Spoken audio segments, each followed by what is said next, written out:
Hello, everybody, and welcome to another, I'm sure will be thrilling episode of Roll20 Presents Waterdeep Dragon Heist.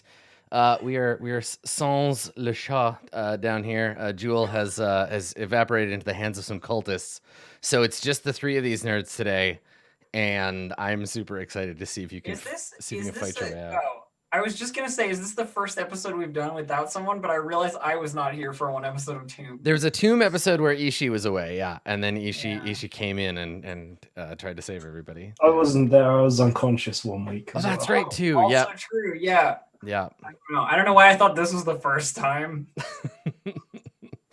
Yeah, this is it. This is the new way we do it. When characters get knocked unconscious or kidnapped, we just kick their player out of the game until the others save them. And if they fail to save them, well, that's it. Eventually, this will just be a no-player show. If we're going by the letter of the law, then I would like to volunteer that when we kick them out, we also send them to Disneyland, which is where Lauren is right now. Oh, okay. Good. That sounds totally fiscally possible. We could definitely do that.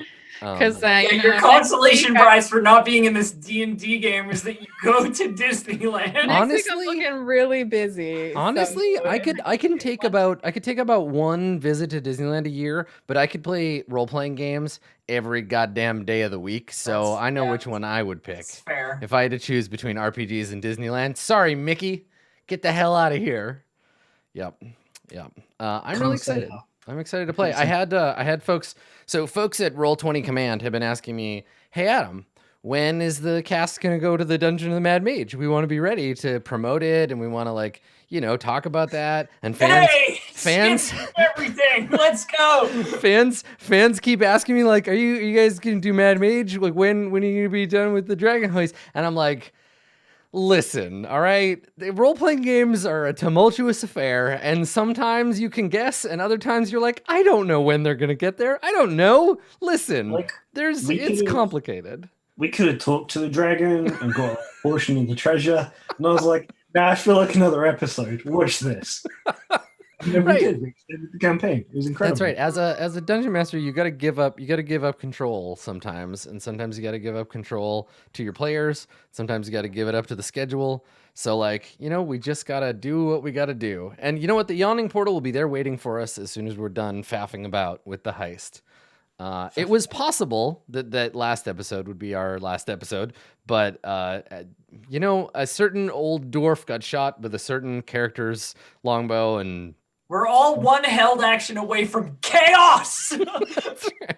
I feel like they make a good T-shirt. We're all just one held action away from total chaos. It's like a play on the Joker, like One Bad Day. Yeah, I like it. Introduce a little longbow, and everybody loses their goddamn mind. So, yeah, that's kind of where we're at vis-a-vis the adventure. But let's check in with our players. How are you doing? How are you doing as people? What's going on, everybody? How are things? Blue Jay, are you surviving the snowpocalypse? Well, I am not accustomed to snow. It's a newish thing for me, being from California, the part of California where it does not snow, because there are parts where it does, and I know I make that assumption a lot, but this snow is disappointing me in a lot of ways. Damn. Cold. The fact that you're starting to grow disdainful of the snow? No, just that there's not enough of it. Damn it! It's my issue. Adam came to visit, and it was snowing, and the snow was coming down, and it was just not laying down on the ground. It was just melting, and I was like, why is it like this? It's cold outside. It's cold enough to snow. I just I don't get it, so I just get mad instead. Yeah, the emotional narrative arc that you had going on when it started to snow was amazing, because you were like, it's gonna snow so much. There's gonna be so much snow, and then there was kind of an okay amount of snow in the air, and you were like, hooray, snow. And then about an hour later, you're like, it's not sticking. What's happening? It just got angrier and angrier. Blue Jay mad at the weather, like a thing she cannot change. And then I got 2 different apps, and both of the apps are telling me different things about the snow.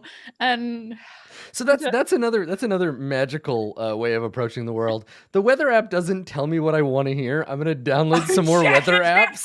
Yeah, can I just find a weather app that tells me it's gonna be sunny tomorrow? Yeah, so one of the apps that's supposedly more accurate is like, no, it's gonna rain, not snow. And I'm like, fuck you, I'm going to this other app. And it's like, it'll snow. And I'm like, you're the best. I love you. Right. See, This is go this is ahead why. and get that meme of old man yells at cloud. Mhm, Just put it. Yeah. Yeah. That'd be great. Exactly. Thank you. This is how like Jafar types get into power, where like the local ruler is just like, I don't like how things are, but I don't want to change them, so I'm just gonna get an advisor who tells me that they're different than I actually see them being. So that's it. That's what's happening. Good Yeah, job. but it's snowing. Seattle doesn't know how to deal with it. It's fine because I work from home. I had someone deliver me groceries yesterday because I work from home and I didn't want to leave. Yeah. That was great. I got a pie and some roses, so I'm equipped for Good. the weather. Good. Typical survivalist stuff. Some people want, like canned food and AK-47s, but not our Macaria. It's good. I have what is it? Mulberry, some kind of berry, Marionberry. I have a Marionberry pie. It's vegan. Fantastic. So I'm going to eat it all by myself. Tune in next time for what kind of pie does Blue Jay have today? Thanks, Blue Jay. Thanks for the update. Don't get snowed in. Enjoy your pie.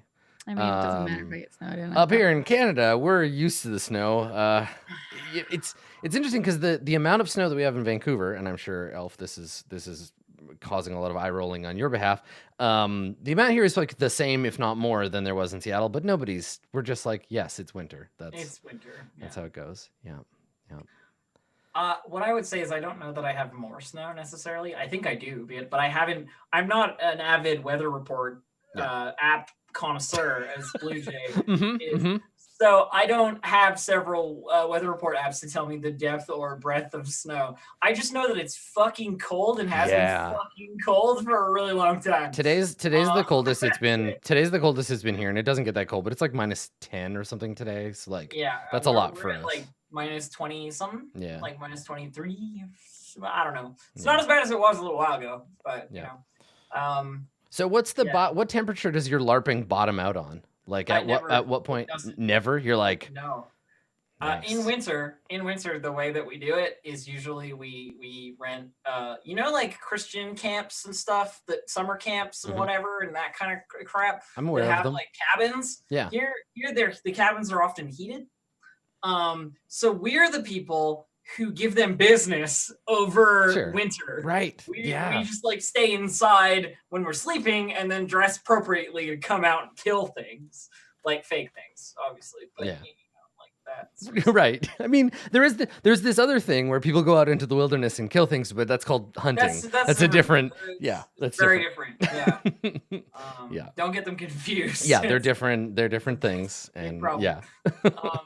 But yeah, so there's no like it's too cold, it's canceled. Yeah. Though there is like there's too much snow we can't get on these fucking back roads that lead to sites problems. Though usually it's just like don't get stuck, you morons. Sure. And, like that's it. This weather for us is like your car is gonna be where it is for like a week. Just let it rest. Just let it hang out, and you're fine. But I can imagine I'm thinking about like a bunch of like badass LARPers in like fucking Siberia, like is like -45 degrees. Fuck it, I'm going to go pretend to be Elf. Like here's the thing, right? Like here, and I mean, like last time we went in January, it was like -40 or some shit. It was right. cold. Yeah. And you can't just walk around with like your winter jacket on. You gotta it's gotta look decorum. So it's like, okay, well, I guess I'm wearing layers of wool. Excuse you. My new character's name is the Wizard Gore-Tex, and this is his traditional garb, okay? So he got it at the MEC, and he's very warm. Thank you very much. Yeah, it's good. I cast Burning Pants. Now I'm warm. I don't know. There's something characterful about a different approach to the temperature as well. Sure. I hate the cold. I really hate it. But I have a character who's like, yes, the brisk sharpness of this cold fits my edginess. Nice. And like then I can get into it. Do you ever do that? You ever do that in real life where you like have to do something and you're like, maybe I'll just invent a character that is better at doing this thing than me, and now I can like talk to someone on the phone about my taxes. Like micro LARPs of life. Yeah. No, it's a really good approach that like I'm gonna just pretend to be someone who is more competent at this, and I'm good at pretending even though I don't feel like I'm good at this thing, and then you just don't feel as bad, and then you're like, I can handle this because I'm just pretending to be a dimension shifted version of me. This person on the phone is being rude to some person I just made up, not me. It's fine. Yeah, I feel that. Man, that's a good call. I'm into it. I'm gonna make up a bunch of personalities and just pretend to be them. I mean, people who work in retail have to do this all the time, where it's like, hi, I'm pretending to be a person who gives a shit about your day. How was your day? Yeah, I feel it. True. Yeah, at least here on this show, we only have to pretend to be half elves and robot murderers. True. Yeah. Pretending to give a shit about someone's day is so much harder. Right. Again, I would rather play role-playing games than have to pretend that I care about some random stranger's day. But I care about Dave's day. Dave, you had a hell of a day, and I'm really glad that you're here. Hanging out with us. I always forget that for you it's the end of the day, and I'm like, yeah, I'm just getting started, everything's great, and Dave's like, I'm done. This shit's over. What have you been up to, my Dave? Like good stuff. I did planning for my life. It's pretty interesting. I've slowly been putting in things every week. It's an extended New Year's resolution. Yeah. It's going pretty well. Nice. So I've been doing some learning 3D modeling, which is sick. Fun. I'm almost at the point where I can basically make any shape, which is good because then when you got all the shapes down, you just stick them together. That was I'm a person who can't draw or create. I have to find art in the world and then just sneak up on it. But as every time I've ever heard anyone talking about drawing or anything, they're just like, just learn some shapes. Everything's made up of shapes. And I'm like, that's a fucking truism. Thanks. Great. I drew this collection of triangles. It doesn't look like Optimus Prime, does it? It's because you missed out on the squares. Well, a square is just two triangles. You're only good at triangles, Adam, obviously. Damn. But I thought polygons were triangles. Dave, help me. How do I make an Optimus Prime out of triangles? I don't know. I was making a donut. Cool. Which is, interesting. Probably not something I'm going to use in my goal of just making cool weapons and shit. Yeah. That's what I want to do. That'd be sweet as hell as a job. Just be like, all right, here's a video game. Your job, make all the swords. And I'll be like, weapon master of weapons that don't exist. That sounds like a perfect job for Dave. Weapons concept artist. Yeah, so I'm learning that at the moment. Once I get okay at that, I'll learn some concept art so I can draw my own things instead of copying other people's things. Mm-hmm. So that's been really nice and fulfilling. Nice. Then I was at the vet for 2.5 hours. That's less fun. That was less fun. And there were dogs everywhere, and people's dogs go up to your cat and hi, I'm a menace. Oh no, get away from him. I was thinking about it. There's one that kept barking at my cat when he was in his carrier. I just imagine you like a warlock just clutching your cat in a dark hooded cloak, just glaring at people stay away from my precious cat. Yeah, pretty much. Yeah, I was very polite. I was like, excuse me, could you move your dog to the other side of the waiting area? It's like, oh, it's not enough room. I was like, oh, okay. And I just maneuvered, and I was I put it in their face, and I was like, I'll kill it. Punching the kidneys. It was great. Drop kick the dog across the store. Yeah. And again, going back to what we were saying, the elf, it's nice to imagine a fantasy world where you have more agency than you have in real life, where you're like, I can't do anything about this rude person and their dog, but I can imagine a scenario where I'm 8 feet tall and I have an enormous sword, and you're all cut in half. Yeah, I was thinking about it. It's pretty good. Isn't the power of imagination great? Yeah, I love it. Yeah. Yes. Murderous ideation. Listen, you know what? Who hasn't today had a thought where I haven't, but to be completely fair, and this is a great segue, we're about to play the world's most famous role-playing game in which murderous ideation is the name of the game. We have some Yes, people to ideate some murders upon. So while Jewel is taking a trip to Disneyland, in the meantime, the three of you, well, two of you have to escape from the vault. One of you has already escaped with the doppelganger in tow. Sup, I'm the one who can turn invisible. Yeah, right. I mean, I feel like Dave, you've had some experience with like the person who can turn invisible or hide being the only one left alive. Oh, yes. We all have. Does anyone remember Graveris? Because I do. Graveris has been filed away with Smith, July, and Yoji as characters who no one can remember or is allowed to, which is what I think remember. Graveris would want. Lane died off screen. That's what I'm saying. I Let's mean, forget. yeah. Off screen. Yeah. Hashtag Graveris lives. I mean, we all know that to be the case, right? But Graveris was never a person in the first place, right? Graveris was like a false identity for a character we never got to know. That's true. We actually never knew their name. Yeah. So, I guess you have some help though, 8 and Makaria, and we'll start with those two, and then we can cut to like Rin when the invisibility spell wears off, because you have an hour of sneaking away. So we'll start with Makaria and 8, and with the Black Viper. Now, 8, you've got 28 hit points. I sure do. The Black Viper's got 24, and Makaria's got 28 as well. And you are all down at the bottom of a staircase, and you hear what you think to be Rin upstairs, except 8, you have just had the revelation of like, wait a second. That's not Rin. Yeah. Yeah. Are you sure? It sounds Yes. an awful lot like Rin to me, but I don't really listen when she speaks, so. I believe Rin's voice is the one that I have heard most throughout my entire existence. I would be Alright. certain of such a thing. Aw. Well then, suggestions. It could be what was her name? The doppelganger woman that was waiting, but I don't see why she would impersonate Rin. It could be the Castellanter's doppelganger here to, I don't know, viciously murder us. And the Black Viper is like, rubbing her head 'cause she hit it when she fell, and she's like, does everyone have a doppelganger? It seems that way. Oh, For some reason, they were required. Were you not there for the door? she nods and she says, I guess I just thought that they were a bit rarer a commodity. That's what they want you to think. They're everywhere. No, that's well, they were in where I was from, but they were slightly different. Not doppelganger. I'll tell you after. What do you think would happen if we try to lure whomever it is impersonating Rin down into the vault with the dragon? I would cut off their head.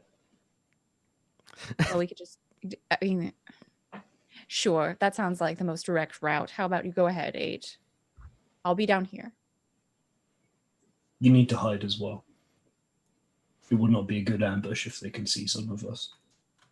Oh, I don't think they're planning on coming down. I guess eventually they have to, right? If they want to get the gold, they'd have to come down here. This situation that we find ourselves in, of remaining within the vault, I am able to subsist here for literally ever, as far as I have been made aware. Oh, I can make food and water.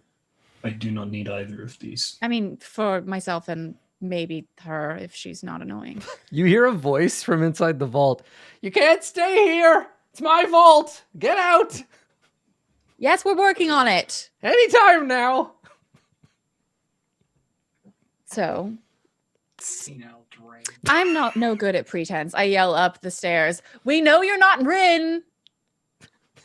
Yes, I am. Not you. No, that's from upstairs. I can't do Rin's voice.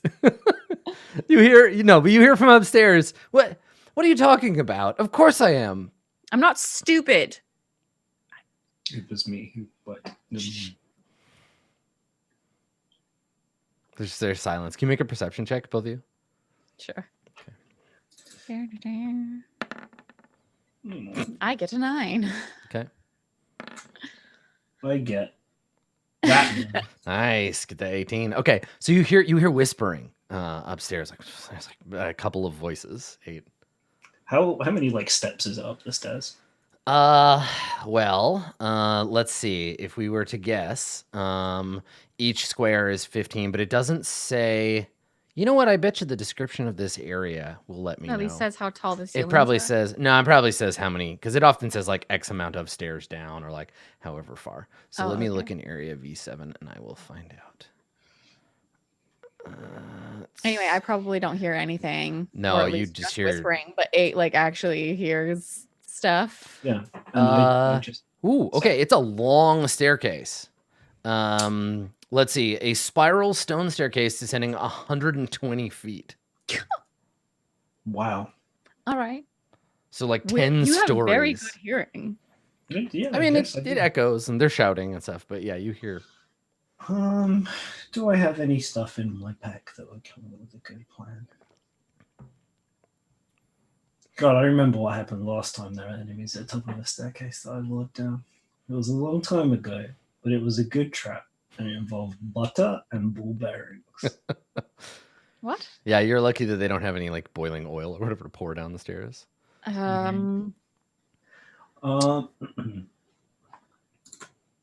Well, either we go up or they come down. If we get within, I don't know, 20 feet or something, I could just send my spiritual weapon up and. You have to be able to see it. Well, never mind. Because at the top, the thing about the stairs is that there's really only like 10 feet of visibility because you come around the last thing and then you'll see up the stairs. I wish I could have my spiritual weapon be a grenade. I believe we have one of those, and it's for killing sloths and Sloths. and antelopes, but you have to count to a certain number before you use it. Yeah, so there's like a lot of windy stairs, and then about 10 feet of visibility to whoever's at the top as the thing like opens up onto the floor. Well, I mean, we don't know how many people are up there, but we do know what they want, and that's to murder us all. So what's the plan? I think we should pretend that we are willing to discuss an equal share of the treasure. And then when they come to discuss it with us, we would kill them. I don't think I should tell them. Just give me one moment. I'm very good with people. Yes. I don't want any of the damned treasure. The dragon won't let us take it anyway. Just let us out, will you? Cut to upstairs. A creature wearing a fancy-looking black and red like waistcoat and like a chauffeur's jacket and like riding boots, but that has Rin's face. Like looks at the others, and kind of like,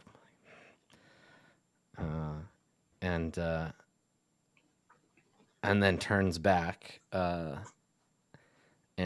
says, "So you're like the dragon won't let us have it anyway."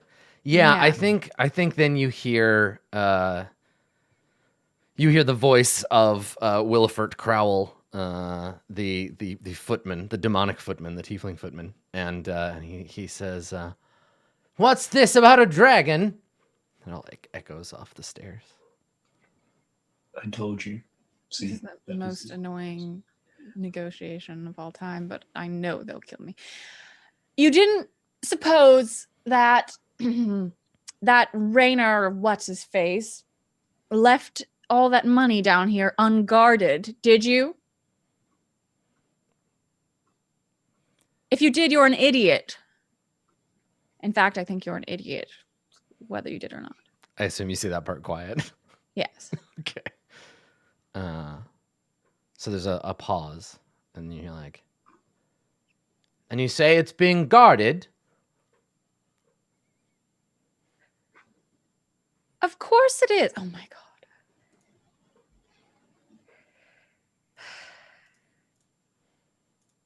If I come up there, will you promise not to immediately murder me and my friends? This is quite a difficult conversation to be yelling. I'm not going to promise to not murder them back.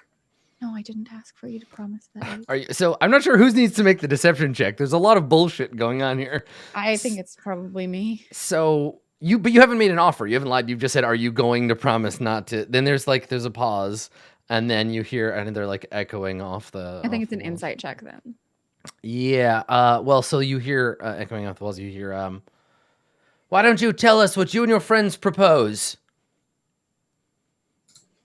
Not yelling up the staircase?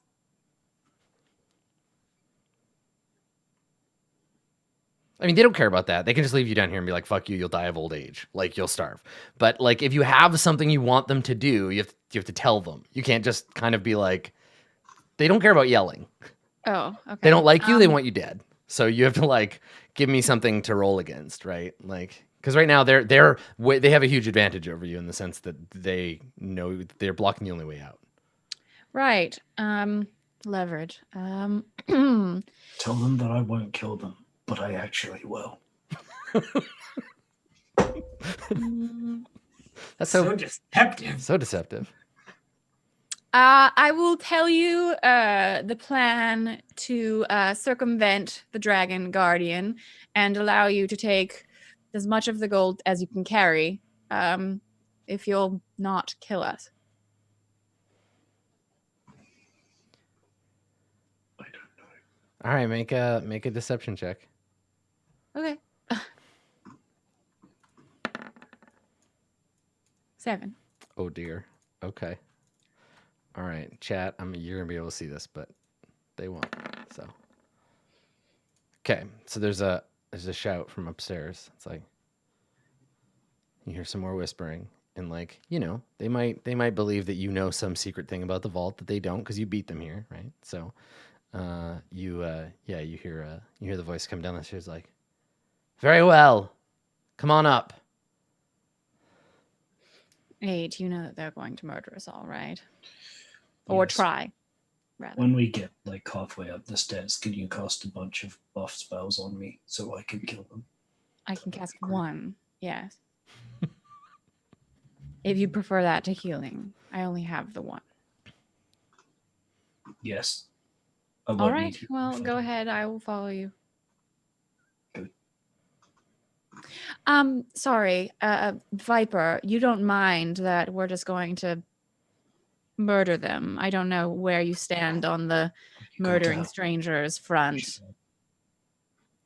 Well, are we sure? Are we sure there's no other way out? Well, no, Yes. but if you would like to go negotiate with the dragon who insisted that I carry this monstrosity of a machine up these stairs, then be my guest. She puts her hands up and she's like, she says to 8, "Wow, she's really difficult, isn't she?" Turns back Yes. to you. "I missed the other one." "Well, Which- if you don't think there's any other way out except through that dragon, how many?" And she says this to 8. "How many do you figure are up there?" Do you do you want me to guess from the? You couldn't. I don't think you can make a informed guess. My guess is at least 1, because that's the one we've been talking to. Yeah, Probably yeah, more. just the doppelganger cultists, probably low-level priests, many but weak individually. And the plan is that we. The plan is that we have this murder bot go up and murder. Right. And what's the backup? The backup plan is we all die. That's a terrible backup plan. I think it's fine. She squints at you. She says, "Well, we've kind of got our back against the wall, don't we? Listen, as long as the two of you are going up ahead of me, if there's a fight, there's a fight. But if it looks like it's going to go, if it looks like it's going to go bad, don't expect any heroics out of me." I will stay in melee combat so that you can get your sneak attack bonus when you fire. Nice. Worry Nice. not for this. I'm very good at this game of life. All right. Well, go ahead, 8. I'll be right behind you. We are coming up. Cast whatever. I do not have my weapons drawn. Yeah, so we cut back upstairs and we have all these cultists and knives, and they're like, neither do we. Yeah, I'm just gonna walk up the stairs and you're just gonna fucking fight them. I'm just gonna fight them instead. Yeah. We're gonna see them, we're gonna roll initiative, and we're gonna just kill each other. Okay. All right. So your friend is going to sneak. She had to come out in the open to see you and be able to talk to you, but she's gonna sneak up behind you. So I'll roll for her again. I wish my armor was fixed. Okay. All right. So she's gonna stay behind, just a little out of sight, and you will ascend up the stairs until basically, as soon as 8 sees a target, and then we'll roll. Yes. So let me just go ahead and I'll move all of you up there, Yeah. and we'll just. So you're gonna pre-buff. It's up to you. Oh, yeah, yeah. What sucks is that the only buff I have is Bless, and I have to cast it at level 2 because I only have a level 2 spell slot. Perfect. Wasting spells like nobody's business. Okay, and I'll just keep her. This will be good though, because I like probably one-shot people. Okay, so this is I wish you what. luck, comrades. I really don't want to have to rescue 3 people. It's gonna be really hard. So this is what you see, and let me draw like a little sideways diagram, right? Because like if we zoom in a little here, so what we're seeing is like here's the staircase, right? Like it comes up like this, right? And then we have like people upstairs waiting around the stairs to murder you. And as you emerge, 8, you're going to be partway down the stairs and they're going to start stabbing at your head. So stab at their legs. That's fine. Yeah. But the whole staircase area is like a bit of a falling hazard. So they can't, it's not like you're actually surrounded like this, because like Makaria, you're technically like half a level down. Right? Yeah. Like when 8 starts getting fought, your head is still like down here. So they could like kick you in the face, I guess, but that's not really like they can't really attack I'm you. gonna cast Bless and then duck behind the corner because I cannot do anything. Sure. Yeah. If Bless is my only spell. So for them to attack, what I could envision happening, and if you'll excuse me a moment, Makaria, I'm just gonna move you over here. Yeah. What will probably happen is these guys on their turn will jump down into the stairwell. In which case, it'll be 8 surrounded at the top of the stairs, and then maybe 1 or 2 of these fanatics can turn around if you're within 5 feet, Makaria. So it's very hard to describe like a spiral staircase from above in terms of the way that D&D does fighting. Yeah, okay, I see. Yeah, so no, like they would leap down onto the stairs. None of them falling more than like 5 feet, right? They would drop down on the stairs. Some of them would be at waist level, so they're slashing out and hitting your face. 8 others are trying to like get at your legs. But the thing is, like, yeah, they're all kind of surrounding and dropping in, which means that Makaria will be only be able to fight one of them, and 8 you'll have to fight all the rest of them yourself. But I feel like you and I are on the same page in terms of your ability to do that. So. Yeah. Let's see how it goes. I'm is that the plan? personally hoping that the Black Viper does anything. Because I mean, she can't. She's too far back. There's no room. I'm gonna run down the stairs. Yeah, but then the 2 of you will just be down at the bottom of the stairs. She said, as long as the 2 of you are in front of me, I'll help. She's not going to willingly She's fight. not a frontline fighter. She'll just drop. She's whatever. sneaky. Fine. She's as bad at fighting as you are. No, she's better than me. Not right now. She's negatives in strength and dexterity. So, so you can basically, Makaria, you're only going to be threatened by one of them, but you can also fight one at a time. And then, so let's roll initiative. Yeah, whatever you feel like. So, like, Makaria, you're not really there. You're actually like down a level and kind of back 1. Well, that's good because my initiative is 4. But yeah, roll your initiatives here. I gotta roll 3. Because we like knew that we were coming up the stairs. I have cast Bless before? Oh yeah, totally. Yeah. If there's any spells, whatever you want to be concentrating on something, you can do it at the last minute before your turn. The pre-buffs. Yeah, the pre-buffs are important. I have to cast it at level 2. Obviously, Ooh, I think I I'm have- wasting the additional creature because it's just me, 8, and the Black Viper. Oh, I forgot to add it. I found so Roll20 has all these little animated spell effects now. I forgot to add them onto this campaign because they're an add-on. But they're little animated GIFs, and you put them on the characters, and they sparkle and stuff. It's Oh so my cool. god, I love them. I know Yeah, they're I really saw cool, but I forgot to add them. I added them to Court of Swords, and I forgot to add them to this one. I'll use them for next time. Anyway, let me roll for these nerds, and then we'll see what happens. Okay. Cultists, cult fanatics. I should have rolled higher. Willifert. Okay. His initiative is saving throw. No, I'm just kidding. Let me see. Okay. All right. And as well, I need to roll for the Black Viper, whose identity is totally a secret. Okay. All right. Yeah, pretty much. So, the first actors. And I'll put a little blue guy on you, and then Bless. Let's assume that Bless was applied kind of at the top of the Yeah, I chain. just reached out to his ankle and, Bless his There. holy ankle. All right, so it's 10 turns, but we'll put it right after Makari's Oh, it's turn. creatures I can see. Never mind. I just saw both Yes. the Viper and this fellow. Okay, all right. So then the very first is Willifort, who can indeed go after 8's face. So he is going to do so. So Willifort Krell, as he sees you, he actually doesn't have a weapon on him, so he just swings out with his fists, as he did with Jewel. And he's going to try to punch the robot. So here we go. No. I roll a 10 on the first attack. No. And on the second punch, another 10.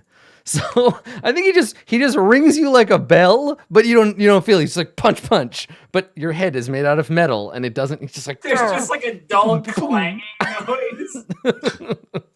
Excellent. All right, he punches you in the head twice to no effect.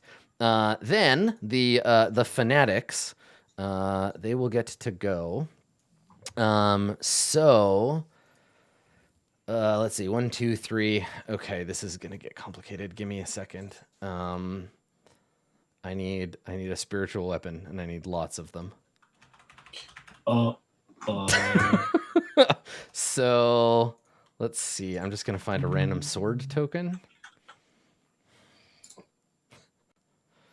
Let's see here. That's a sword. Phantasmal sword. Badass. Okay, here we go. Could be a lot of attacks. Okay, so basically, three spiritual weapons, 3 red, glowing, blood dripping magical swords appear in the air. Blue Jay, how long does spiritual weapon last normally? I have it Minute. here. Spiritual weapon is 1 minute, Okay. and it's a bonus action. Yeah. To cast it, yeah. Okay. All right. So there are now 3. There's 3 of them. 3 spiritual weapons. They appear basically just all around 8, and begin stabbing at him. So let's see. Do I have this set as an attack? I do not. Let me see. Spiritual weapon. Okay, there we go. Okay, so got a 10. I got a 5. Good job, guys. Come on, spiritual weapons. And I got a 16. Okay, all right. So the swords of Asmodeus begin slashing at you to no goddamn effect. Now they can still cast a cantrip, right? In addition to their spiritual weapon. Sure. Okay, so three sacred flames. So they begin conjuring the flames of hell and hurling them at you. So if you would like to make a DC 11 save. Dex. It is a dexterity save, yes. DC 11 dexterity save. It's 1. Okay. Nice. And your macro is already grabbing the bless, so that's cool. Sure is. Okay, there's 2. An invincible 8. I like how you walk up the stairs and all of a sudden it's just hellfire and demon swords just fucking shredding all over you, and nothing, just no effect whatsoever. No. They just pummel you with spells. Okay, great. The ones that are not like in your 5-foot radius, they will fall back, so that you cannot slash at them. Okay, all right. So that's the fanatics. 8. It is your turn. You have 1, 2, 3, 4 valid targets. All right. We do this like we're playing a JRPG, and I can see a turn order, which I can. So I kill things that haven't had their turns yet, so they don't get. Mm-hmm. A wise decision. This guy here, he's my first target. He's not one of the ones who's acted. Which guy? This guy? Yeah, that guy. Okay, yeah. He hasn't acted yet. Sees all these puny cultists and their magic not working, and then it's like turns around. You. It's Terminator vision, right? Yeah, like target acquired. 15. Yeah, 15's a hit. Chop. Dead. I need a Wilhelm scream is what I need on my soundboard. Ah! Yeah. So you slash him, maybe like throw him over your head, and he like tumbles down the stairs. I dodge out of the way. And I mean, I could shove someone over, but they're just going to stand up again, so it's not really any point. Okay. And I can't move from where I am. There's no like spots to move out. You can move here or here. Oops, that was a sword, right? Because Makaria hasn't, like, no one's filled in the stairwell behind you yet. Okay, no, I'll stay where I am then, and Yeah. give less people opportunity to get into Makaria. Okay, all right, Makaria, it is your turn. I see a bunch of swords, some fire, and I would like to leisurely, with my hand trailing along the stair rail, walk a little bit down the stairs, and then take the dodge action. Okay, all right. Yeah. How far back do you want to go? Probably just like to where like I'm underneath 8, right? Sure. So, yeah. So another like 10 feet or whatever, and you're okay. Yeah. So I'm gonna move you over here, but you're technically a floor below 8. Yes. Like if the stairs were those like metal see-through stairs, I would be looking up at 8's feet. Okay. But I'm kind of just listening, and like the Black Viper's somewhere, and I'm just like skulking in the shadows. Go ahead. Yeah, she's not gonna do that. She's not an idiot. Okay, all right. So there's only actually one cultist left, and he hops down behind you, 8, like, haha, now you can't escape, fool. And he takes a swing at you. These guys are morons, but they'll learn. They'll learn their lesson. And he swings at you with a scimitar. And he gets a 16, and his scimitar bounces off of you. I don't even try to block him with my shield. I just let him hit me. It's just like, what? Yeah, I think so. I think he just stabs you in the back with a scimitar, and you don't even notice it. You're just like, it bounces off your armor. Willifort is gonna take a couple more swings at you. The only dangerous person here. It gets a 16 and a 15, so you're fine. You're good. This is ridiculous. The cult fanatics each get a spiritual weapon attack as a bonus action. So one. To roll the sacred flame things. No, not yet. I have some other, because now they can actually cast spells, because this is just a bonus action. Oh. No hits from the spiritual weapons. Okay. 16, 12, and 13. Now they are going to, so they're like casting these spells, and Willifort shouts, quickly immobilize him, and 2 of them cast a spell on you. Can you I'm make not a person, I'm a robot, it doesn't count. Can you make a saving throw, please? Wisdom save. Wisdom. Yeah. Wisdom save, DC 11. Oh, damn. All right, and then here, I need to keep track of that I'm casting these. So, and then one more. Inspiration. Ooh, there it is. Okay, so the second spell takes effect, holding you in place. I hate that. So hold person, a humanoid with paralyzed for the duration. So let me add. Can I help? I'm paralyzed. I Okay. can't kill Fine, anyone I'm if just I going can't to move. run down the stairs to the dragon. Hang on a second. Okay, so you are held. You get to make another saving throw at the end of your turn. And paralyzed means. Bad stuff. And Bad yeah, times. because I played so much of the D&D arcade game as a kid, I just can't help but imagine hold person as like 3 blue rings going wee, wee, wee around you. Yeah. So you're incapacitated. Automatically fails strength and dex saves. Attack rolls have advantage against you. Any attack that hits you is a crit. I don't like that at all. Okay. All right. I should have done that Okay, before but I it's did all that of this. hits you, right?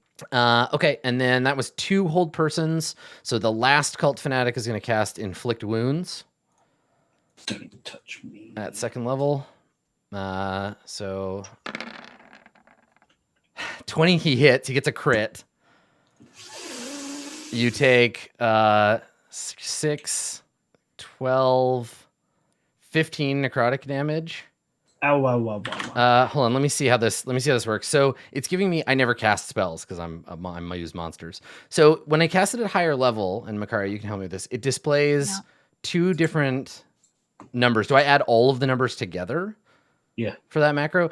Oh, okay. So I think you're just toast. 8. I think you just Yeah. drop.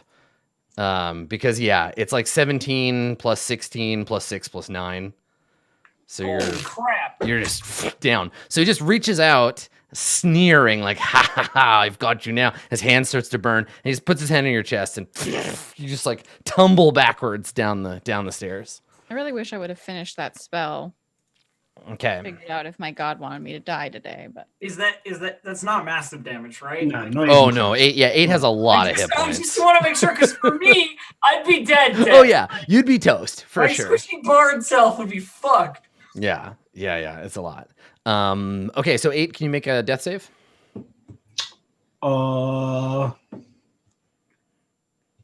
Yes. Yes, I can. So Makaria, you see 8, tumble backwards onto the stairs. A burning mark on their armor, where this cultist hand has touched them with the flames of hell. Here it is. Yeah, It's the big 20. you're still blessed, so you get the blessing on your It's the save. big 20. It's happening. Here it is. I mean, What? close. Okay, Makaria, it is your turn. so I see this happen to 8, Yep. and I'm like, well, shit. And I would like to run down the stairs as fast as I can, back to where the dragon is. Turn around and run. Okay. Yeah. All right. Sure. Okay. I have no spells. I can't heal you. I can spare the dying from a distance. I spare the dying first. Okay. Sure. I cast spare the dying. Boop. I have a range on it, so I'm just like, well, I mean, unless they try and murder you again, you're fine. Because I'm thinking of you. Oh yeah, 8. You're unconscious, but you can honestly- still make that save against hold person at the end of your turn. It's honestly out Yes. of character for me to remember to do that, but Yeah, it's I'm fine. doing it anyway. Okay. Still helps. So yes, I cast spare the dying as I'm like running down the stairs, like whoop, whoop. Okay. All right. So you hear chasing you. You hear a cultist run by. He hears you running down the stairs, and he turns, scimitar in hand. There's Wait, another how one, did and he he pass me. comes running down the stairs towards you. But he comes down. You have dark vision, right? So he gets down to the point at which he can't see anymore. He ends his turn, and then the black viper emerges from the shadows and stabs him in the fucking neck. So she has advantage on her first attack. She hits for 7 plus another 46. Okay, 12. All right, this guy dies. So she just he comes running down, walks past you, and he's like, it's dark. Where the hell is she? And then he gurgles on the rapier sticking out of his neck. Hell yes. And then he falls down, squirting blood on the floor. And she turns over her shoulder, looking into the darkness, because she can't see you, right? She doesn't have dark vision either. And she says, what, are you just going to run away? Your friend needs help. Oh, he's fine. She scowls and she's just like, Robot man, you need better friends. Willifort is pissed. So he hops down the stairs and he's like, that's enough of that. And he comes down far enough, and I'm running out of fucking room here, so I'm just gonna start moving dead guys. He comes down far enough that he sees the Black Viper, and he takes a couple of swings at her. So first swing is a miss. She dodges out of the way. And the second is also a miss. So she's dodging back and forth and avoiding his attacks. The Fanatics, how many of these swords can get at her? Probably 2, I think. Like one behind her and then one like fighting next to Willifort. So the other guy's going to let his go. All right, 2 spiritual weapons on her. That's fine. I don't need, y'all can just go get coffee or whatever. I guess I'm fighting this fight with myself now. So that's fine. All right. So 1. Yeah, they can see a square behind her. They have room. And 2, a miss. She gets hit for 4. Okay. So yeah, they have to move first, I guess, to be able to see her. So they move to the top of the stairs there.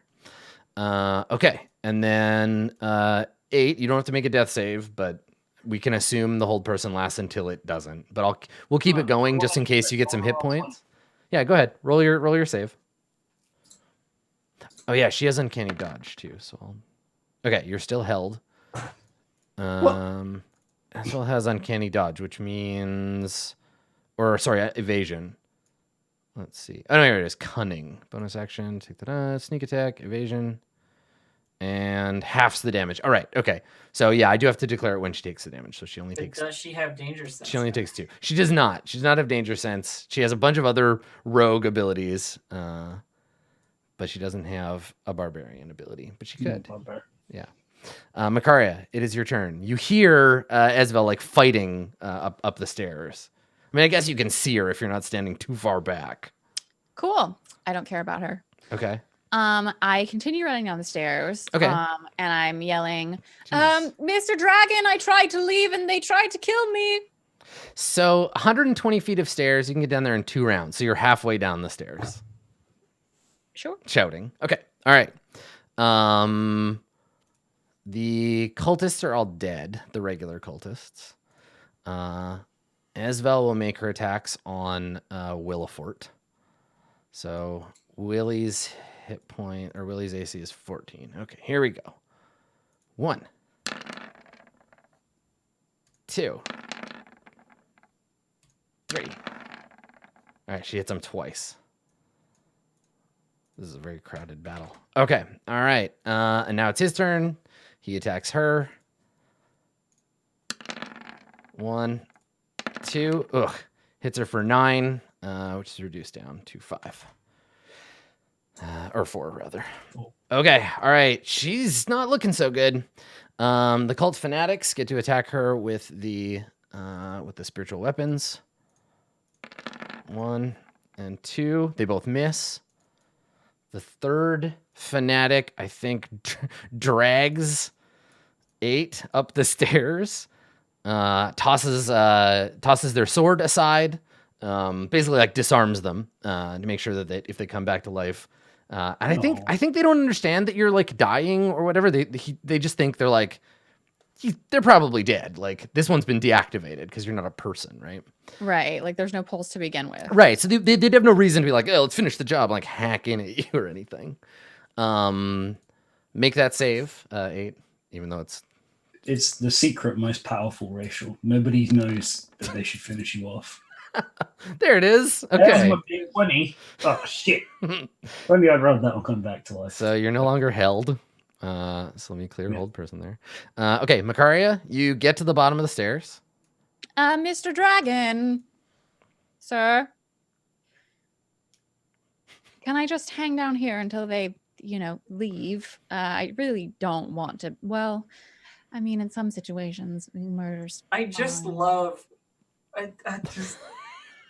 Makaria negotiating with the lawful goodest of dragons is just my favorite. So, yeah, make a persuasion check here, Makaria. It's not deception. Like, I she mean, doesn't want to die. You're just generally. asking if you can like hang out. Yeah. Please. No, thank you. Okay, bye. I'm gonna roll just for kicks. Just gonna. Okay. All right. Okay, bye. So they're not around. You just hear nothing. All right. Meanwhile, back upstairs, fighting the good fight. Now that she doesn't have anybody helping her. All right. Attack against Willifort for 8. Attack again for nothing. Attack a third time for 10. All right, 18. She's putting work in. She's doing it. Let's see. Right. 1 or 2 points of damage. Yeah, a little bit here and there. Willifort counterattacks with some punching. Ha-ha! A slam attack for 10. Oh, dear. And then a second slam attack, which is a miss. Oh, boy. Oh, she's not doing so great. I think she probably shouts down the stairs like, I could really use some help. Blessed death to you. Wow. God damn, Makaria. If you don't already have it, Makaria, take advantage, you horrible, horrible person. Go ahead and mark inspiration. The fanatics and their spiritual weapons. 1. Which is a hit for 2. Okay. I mean, yeah, she has blessed, but that's like not on Okay. getting hit. Yeah. All right, Makaria, it is your turn. What are you going to do? Well, if the dragon's not answering me, then I'm just going to try and get away from the stairs. So probably just, come around the corner and keep an eye to see if it's the Black Viper or the cultists that end up coming down. Yeah, so you step around the corner, I think, and you see the old dwarf, and he's just standing there, leaning on his magic stick, and he's like, "So, well, what do you think's gonna happen here exactly?" I was hoping that they would get tired of murdering and leave. That's the thing about these evil sorts, and you know that when he's saying this, he means like you too. They don't tend to give up on this sort of bad behavior. They're just gonna keep swinging those knives till all your friends are dead, and then you're gonna be stuck down here with me, or I'm gonna be stuck down here with you, and I can't allow that. You're gonna have to go up there sometime. Wouldn't you rather do it while your friends are still alive? I'd rather do it after I had a nice 8-hour rest, but... He shakes his head and he says,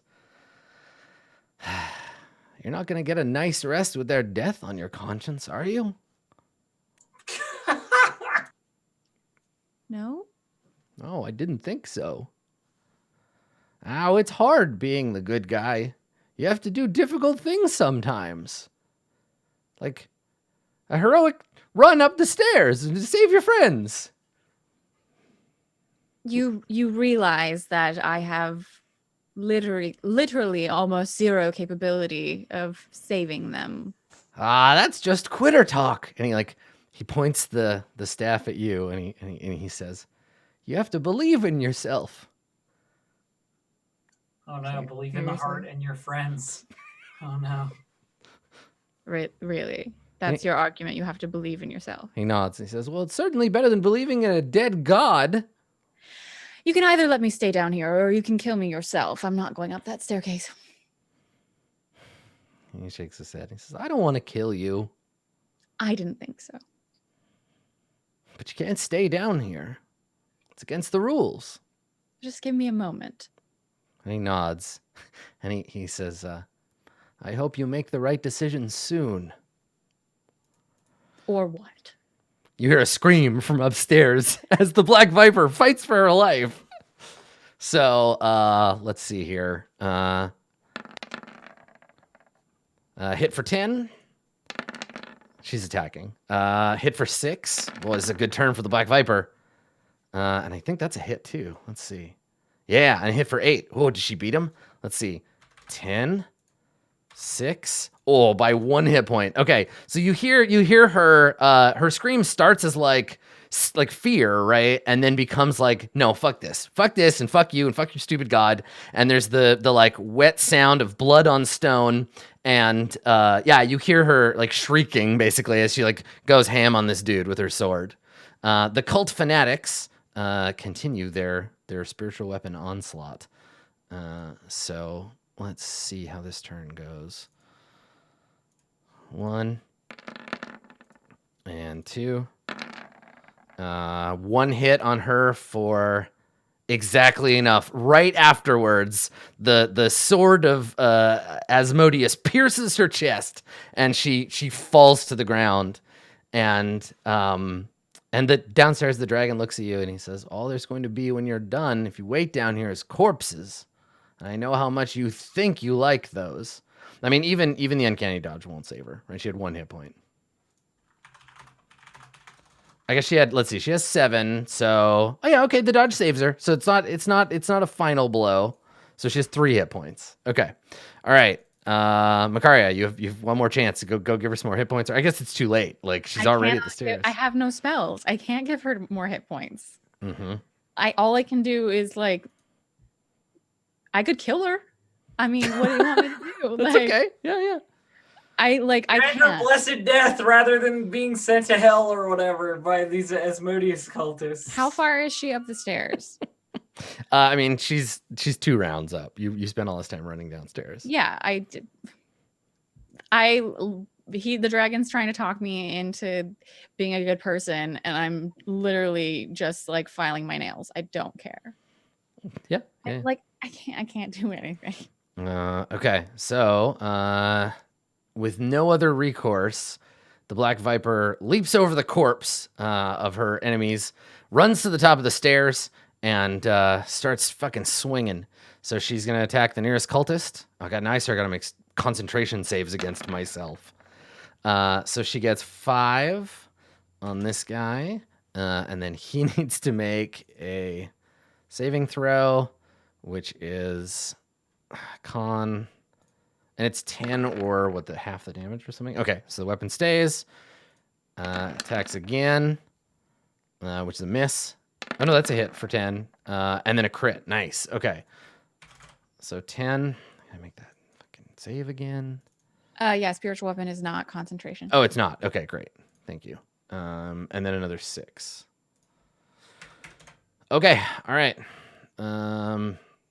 So let's see, that was 33 minus 15 minus 6. Yep, okay. All right, she has done her turn. The fanatics surround her with swords. And they all, 2 of them attack. So let's get rid of that sword. Okay, all right. 2 spiritual weapon attacks. There's 1. And 2. Miss and a miss, and then 1 melee or 2 dagger melee attacks. Hit for 6, which she reduces down to 3, which doesn't matter. Now she's down. Okay, all right.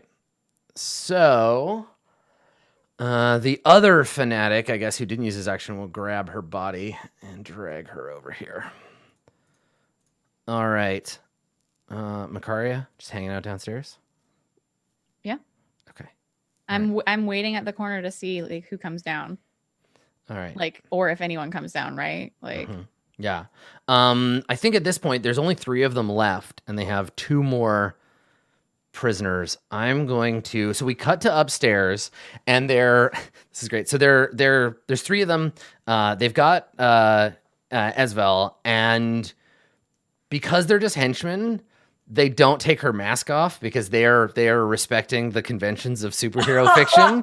So they're not just like, who is this? Haha, we've revealed the secret. They know it's not their job. They only Victorio Castellanter. Exactly. Later, she's gonna wake up tied to a chair with her mask still on, and one of the Castellanders will be like, "Let's find out who you are." Then they're gonna get a headbutt in the face, then some karate action. Yeah, it'll be a whole thing.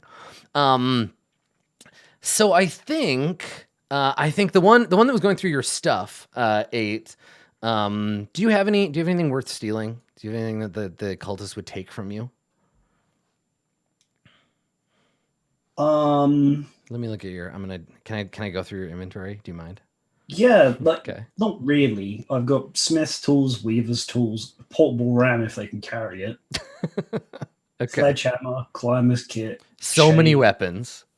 A lot of weapons. Yeah. Okay. I don't think there's nothing there's nothing like they couldn't just find in the player's handbook here. So No, yeah. I don't even have a single piece of gold to my name. They take your shovel.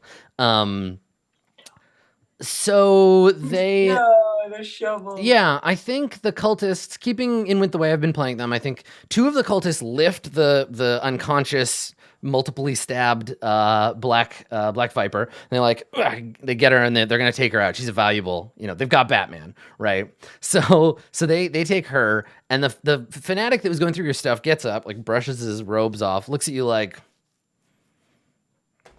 well, like it's dead, so fuck it, right?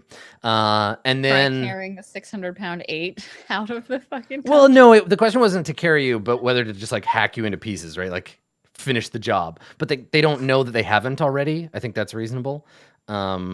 So they, I think they just look kind of like sadly at their friends, like, oh well, like this is what you get. They're with Asmodeus now. And then they fuck off to the GM lair. So let me return you 8. So it sounds to you, Makaria, we cut back downstairs. And actually let's take our break here, and then we'll intercut with Rin elsewhere, and you can think about what you want Makaria to do. But basically the dragon is gonna be like, listen, honey, you need to change your ways. Let's talk. We'll have a nice moralizing from this dragon. Yeah, when we get back. So don't go anywhere. Lots more Roll20 presents Waterdeep Dragon Heist when we get back.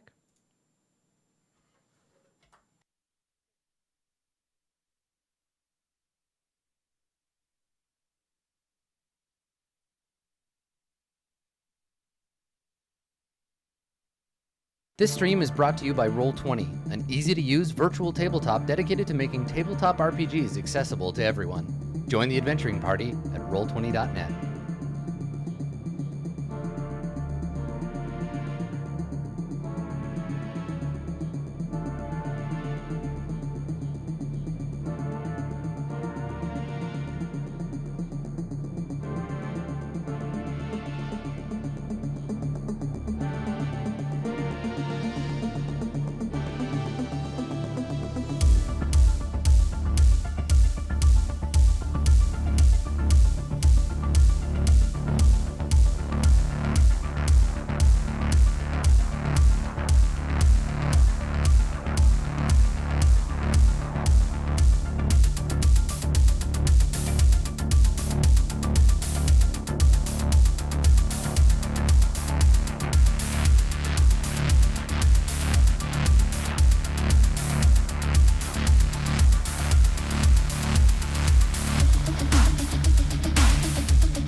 Hello, everybody. Welcome back to Roll20 Presents Waterdeep Dragon Heist.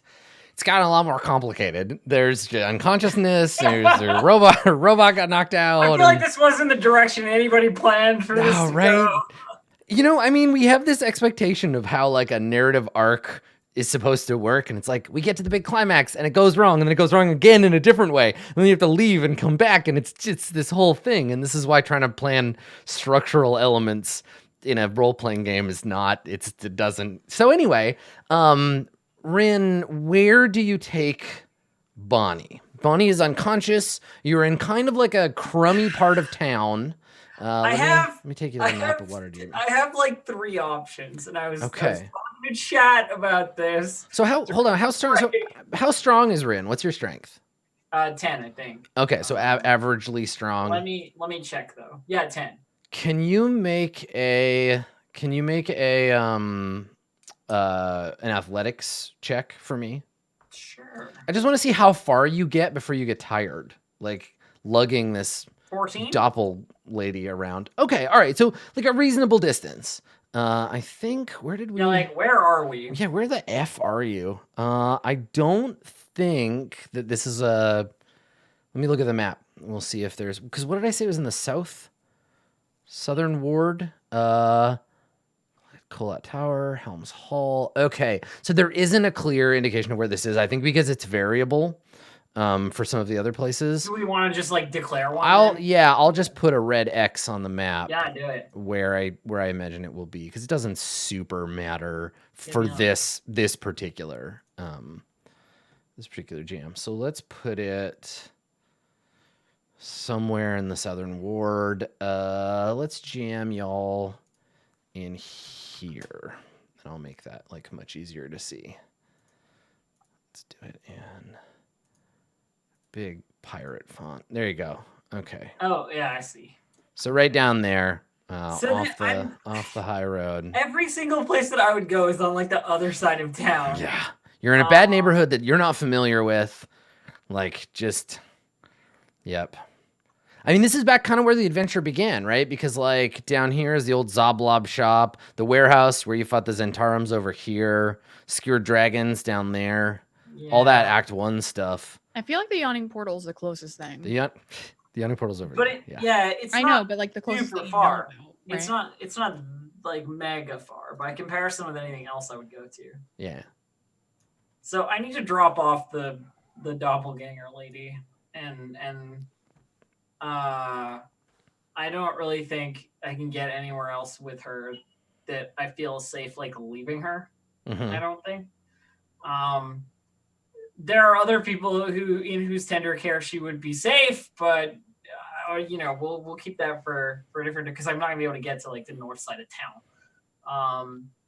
So we'll take her to the yawning portal, like sort of stumble out of this house and make my way down the street, sort of holding her by the shoulder. Yeah, like, are you attempting to do this like stealthily, or is it just like carrying your unconscious friend down the street, right? I mean, I would say that I'm still invisible up until we emerge out onto the street. So she's just flopping around on her own.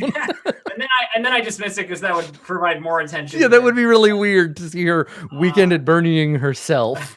Yeah. So yeah, I'm just taking my incredibly drunk friend back to the tavern, obviously. Sure. Okay. Back to the tavern. A great place to do. Okay. Let's get weird.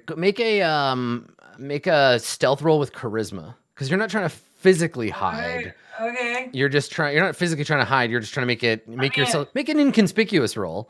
Ob 3, maybe Ob 4, because you're trying to get someone else to do it. Whatever I roll here plus 2. Okay. All right. 20. Damn. Okay. Awesome. All right. Yeah. So you get a couple of looks like, oh, what the hell?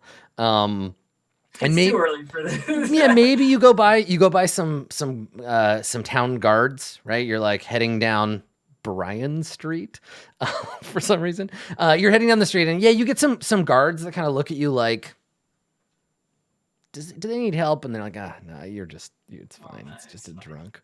And yeah, you make your way to the yawning portal. So what do we establish what time of day it was when you went in? Because I think it's like I don't know that we did. okay, I think it's like late afternoon, probably early evening. It's like the dinner crowd, and you come in, and there's there's some noise and like the sounds of a tavern, and they're not really used to seeing unconscious people being dragged in so much. Yeah. And yeah, what are you gonna do? I mean, I need to get her back in sort of Durnan's care because he was the one dealing with her before this. Like, she's his employee, right? Okay, yeah. So I guess I sort of like bring her up to the bar and like if Durnan's not there, ask where Durnan is. You are intercepted on your way to the bar by a group of about a half dozen people, led by a fairly handsome-looking elf, accompanied by a gray-skinned half-orc, and then 3 or 4 kind of tough-looking tattooed dudes. And Davil steps out in front, and he says, he looks at you and at Bonnie, and he says, "Run into some trouble, have we?" Well, these kinds of things are not always avoidable. I didn't know you and Bonnie were such good friends. Just recently.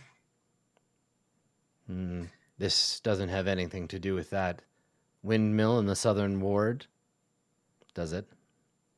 You know something about a windmill in the southern ward? I know a little bit about everything, Ren. Where are the rest of your friends? Got separated in the kerfuffle. If I go home, they'll make their way there. And and he says, maybe my companions and I could be of service. Oh, really? Service with what? Well, Macaria is one of our own, after all. And if you had any plans on helping her, I would love to chaperone. Well, let me deal with this first. Unconscious person, heavy, and then we can talk in just a minute. And yeah, make a persuasion check just to get him to like fucking back off for a minute. Yeah. 25. Okay. So he steps aside, and and the two of you kind of go by, and you hear him say to Yagra, like, "Yagra, take a couple of men, head to the southern ward, quickly now." And she's like, "Yes, sir." And like they leave, and Davil hangs out. And so you don't see Durnan around anywhere. I mean, I ask at the bar, like whoever's there, like, is Durnan in? Found Bonnie a little worse for wear. Yeah, and the half elf at the bar is just like, he's in the back. Hang on, and he runs off into the back. And while he's in the back, you hear you're like waiting for him to come out, and you hear a voice from the spiral staircase over to your left. You hear Ren. Ren, is that you? It is. Yes, Floon. And you look over, and Floon is coming down, and he's like buttoning up his shirt. And he says, "Oh, where are all your friends?" We got separated. I'm hoping that they find their way back. Oh, separated? Well, that's no good. What's her problem? Unconscious. Other than that, I don't know. That's a problem I've had many, many times. I'm sure she'll be fine. What happened to her? Drink too much? It's a bit early for that, don't you think? A little early, yes. So, wait, you brought her here? What did... Well, because I only know that she works here. Oh, right, of course. It's good to wake up in a familiar place. That's what I was thinking. He chuckles and he says, "Well, if you sleep around as much as I do, you're pretty much guaranteed to wake up in a familiar place." Charming. It's like there's like this edge of like patience. You know? Just like don't snap at him. It's fine. It's fine. And he like leans on the counter and he says, "So, what are you doing this evening after your act of chivalry?" Well, I have to find the others, and then I don't know. My day is looking. It could look anyway at this point. Good to keep your options open. I know of a party or three if you're looking for something to do. I think I might be busy, but I appreciate the invite regardless. Can you roll a deception check? I guess you're not really deceiving him. You're just like, you're literally, I think I'm going to be busy. Let's see how he reacts. I'm going to make let's make a saving throw for him. What's a self-esteem saving throw for Floon Blackmire here? Wisdom? I think it'd be wisdom. Yeah, let's give him like a DC. He's got a pretty good thing. Let's give him a DC 8 wisdom save to not take it personal. Mm-hmm. He gets a 3. Damn it! So he's not ready to let it go. So he's just like, it pains me to think that you might end up not having anything entertaining to do with yourself this evening. A lovely lady like yourself and your friends, that big robot man, and I guess Makari could come too if he wanted. But, I was thinking there's this party over at the dock ward. It's going to be a little bit seedy, but I think you'd like it very, very much. And if you want to come with me, you could, then you'd have concrete plans for the evening. And maybe if your friend is feeling better, she could come too. I will keep you informed. I'm not sure I'll have time for frivolity, is all I'm saying. And he's like, so serious? No time for frivolity. What's the point of life if not to get a little frivolous now and then? I agree with you, just not in this particular circumstance. Well, and he kind of like sits down. He's like, where the hell's Durden? I could use a drink. I'm hoping he shows up soon. Yeah, and then the door opens, of course, and we see Durnan in his apron, and you can see he's just had a conversation with someone that was like, I'm in the middle of something, I'm very put out by this, how dare you, by the bristles of my mustache, I have things to do. He's got this kind of like grumpy dad thing going on, and he comes out, and he turns, and he sees Bonnie's like unconscious form, and he's like, he just looks at you and he doesn't say anything, but he gives you a like, what the hell is going on face. And he blames you. This is your fault. Yeah, of course. Eyeballs. That's what you get. And I go like, with my one free hand, like. Yeah, Bonnie slides slightly. She's fine. She'll wake up soon, I'm sure. But things are a little sideways. And he comes around the bar. And he kind of like takes her from you. He's like, right, give her here. Like, I hand her over. In my mind, Durnan is played by Gerard Butler, but with Wilfred Brimley's mustache. Yeah. Like just this huge fucking like Miyazaki style like bristle face situation. And he's just he moves up and down when he talks. And so he's like, yeah, give her here. And he like gets her up on his arm and he says, Bunny, fool girl, I knew you were going to get into trouble. And he like goes to take her into the back to like lay her down, unless you like stop him. No, this is what I needed to do. And then I like turn to go leave on to my next thing. Yeah, and Floon's right there in front of you. He's like, well, now you've freed yourself up from that burden. Where are you headed? I'll come along for fun. I start not walking away from him. Yeah. But like as he's sort of like, because we're like next to each other, and I know Davil is also going to intercept me on my way out. So what I'm gonna do is force the Davil Floon conversation, and hopefully one of them fucks off. Oh. That's the plan. Okay. So what you want to do is you want to get Floon following you and try to hook Floon on Davil so that Floon will distract Davil for you and you can get out. Yeah. Nice.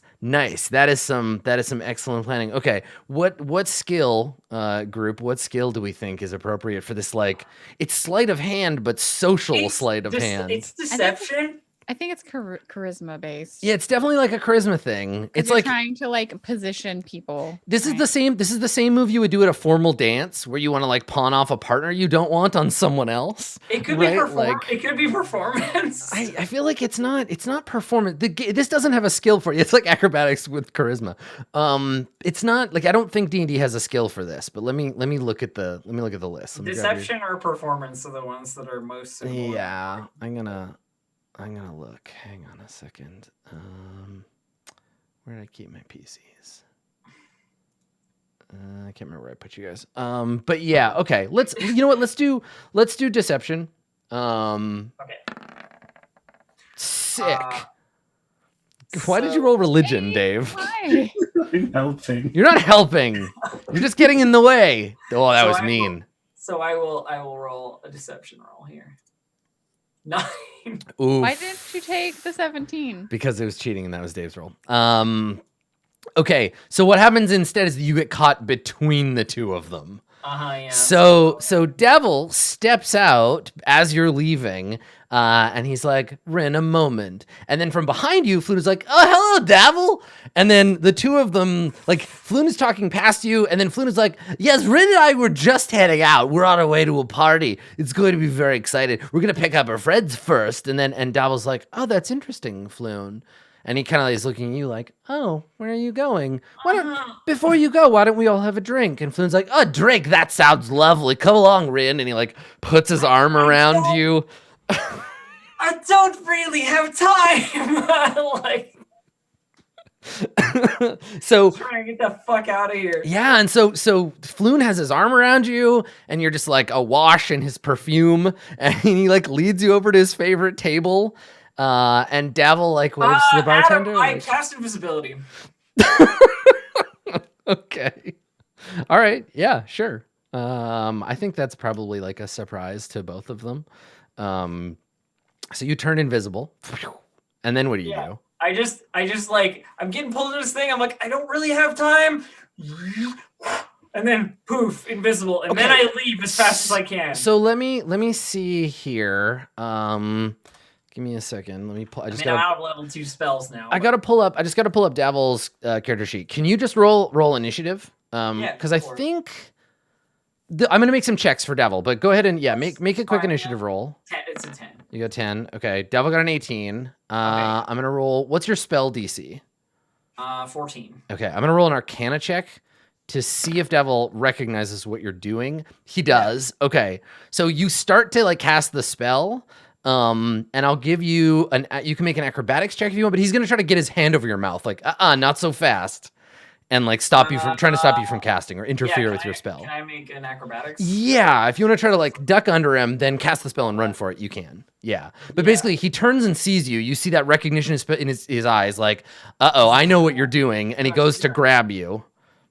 So I make a 7. Oh no. Okay, let me roll his. He's just got a plain dex to try to grab you. He could roll worse. He ties, and you're the defender, so you get away.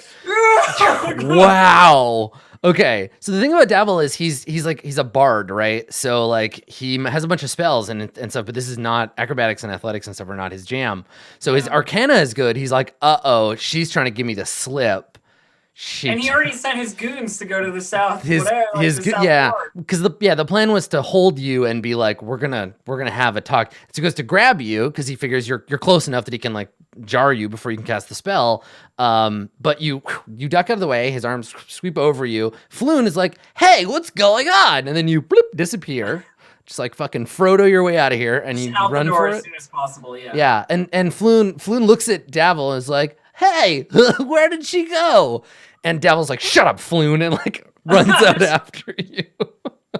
Yeah. Fuck out of my way, Floon. And then so Floon, like, Devil runs off after you, like shoves someone aside and runs off.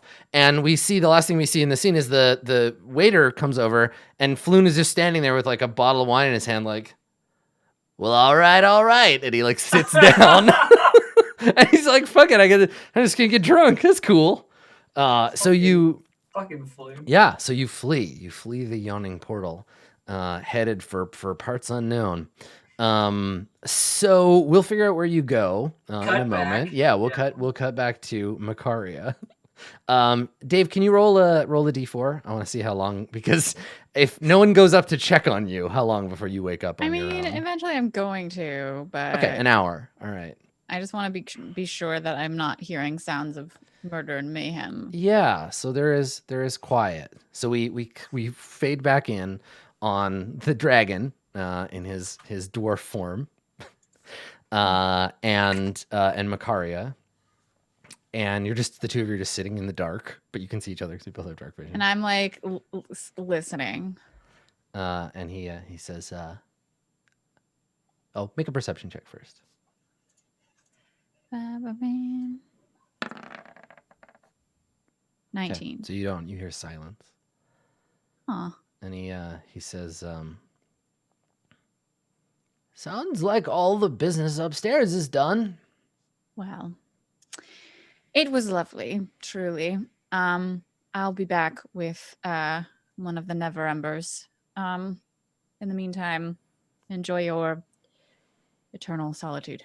Let me make a suggestion to you, girl, before you go. Don't come back here, Why ever not? because this is my vault and my It's gold, and I made a promise to protect it from people like you. You said it was the Never Ember's gold. And he nods, and he says, "But until Lord Neverember comes back to get it, it's my charge." Well, yes, and I said I was going to get Lord Neverember. It will be fine. You'll be free to waste your given power guarding some other vault somewhere. And he shakes his head. "You're not listening to me, girl. I don't ever want to see your face again." Or what, you'll kill me?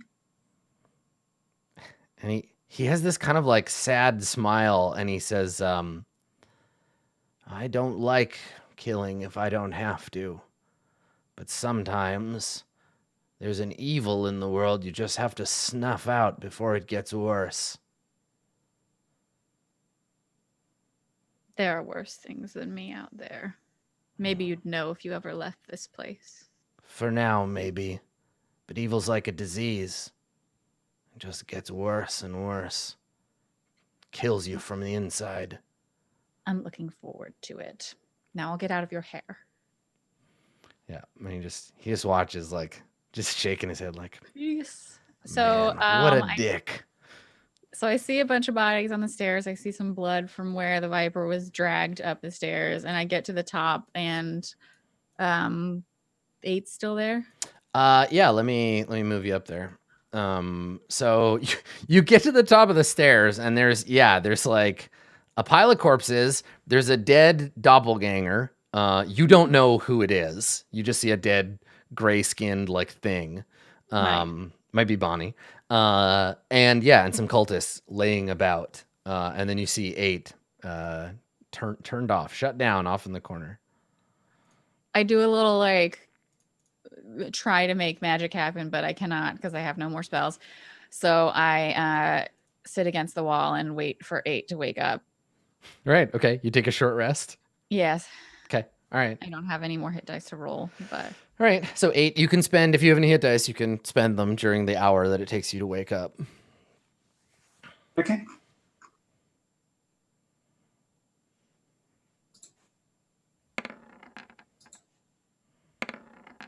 Nice. Feeling better.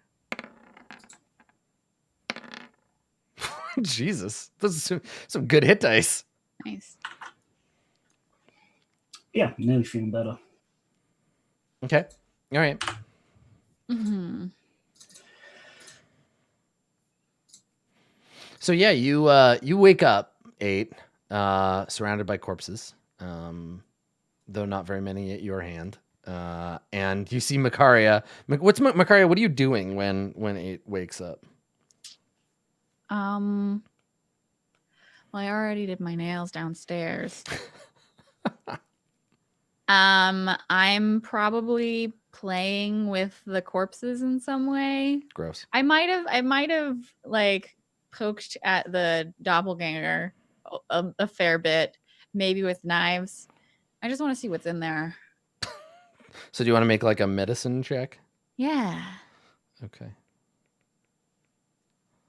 Go ahead and do that. Okay. 11. All right. Your dissection of the doppelganger reveals nothing of real value. Cool. I'm just covered in blood. It's fine. Cool. Gross. Yeah. Okay. So 8, you wake up, you see Makaria. Your stuff is all over the place. You don't know if that's Makaria's doing or what. Good morning. You weren't quite as impressive as I'd hoped you'd be. Yes, that was certainly less than satisfactory. It's fine. I didn't die. Although it would have been fine if I had. I don't know if the Viper died or not, but she went out with a bang. You know, I didn't help but pay attention to the combat occurring. I didn't hear, that telltale noise. The one that Screaming? indicates your assistance at any point. I blessed you and sent you off into battle, and you failed me, so. Failed me. You see me as your servant? No. We're allies. I believe an ally would have fought by my side. Well, you're not dead. The tools I have are not like the tools you have, 8. And they do have their limits. I did what I could. Oh. So you don't have any magic left? Not today. You'd be entirely powerless if I decided now was the time that you Oh, had shit. usefulness. Almost entirely, yes. My body is And weak, this- 8, but I'm still valuable to you, I think. And this doesn't concern you. That you could kill me at any moment? No, not really. I asked my god if today was the day I died, and he answered me with a goody two-shoes dragon. So, whatever you like. But Jewel and Rin are off who knows where. So maybe we should figure that out before you break my neck, or however you'd prefer to do it. I have some suggestions. It depends on if you like more pain or less pain. Do you like screaming, or would you prefer it be silent? I can try and hold it in.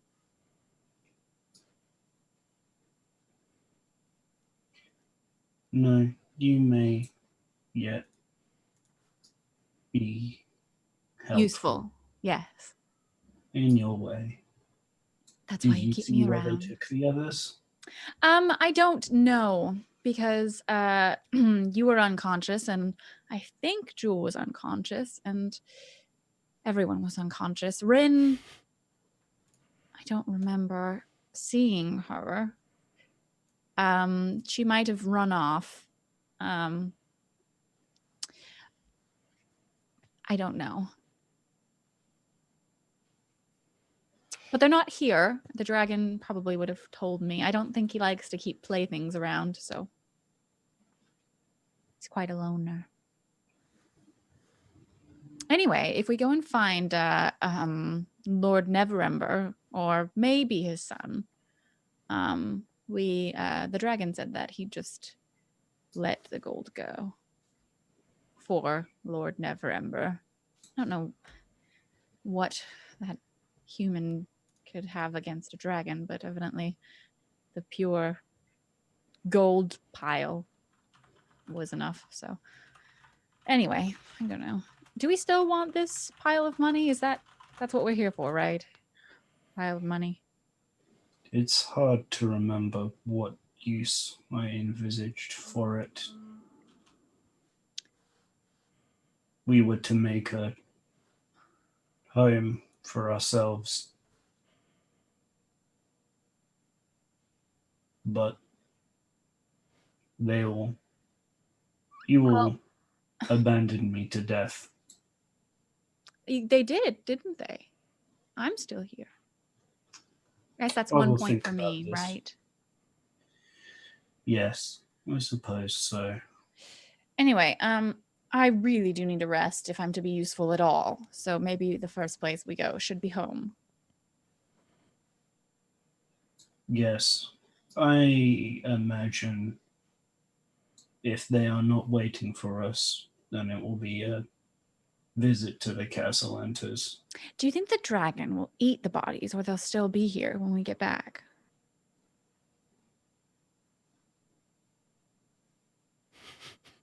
Was gold, right? That's what the Lord Neverember, what he said. He was promised. Yes, just money. No, I like that. What?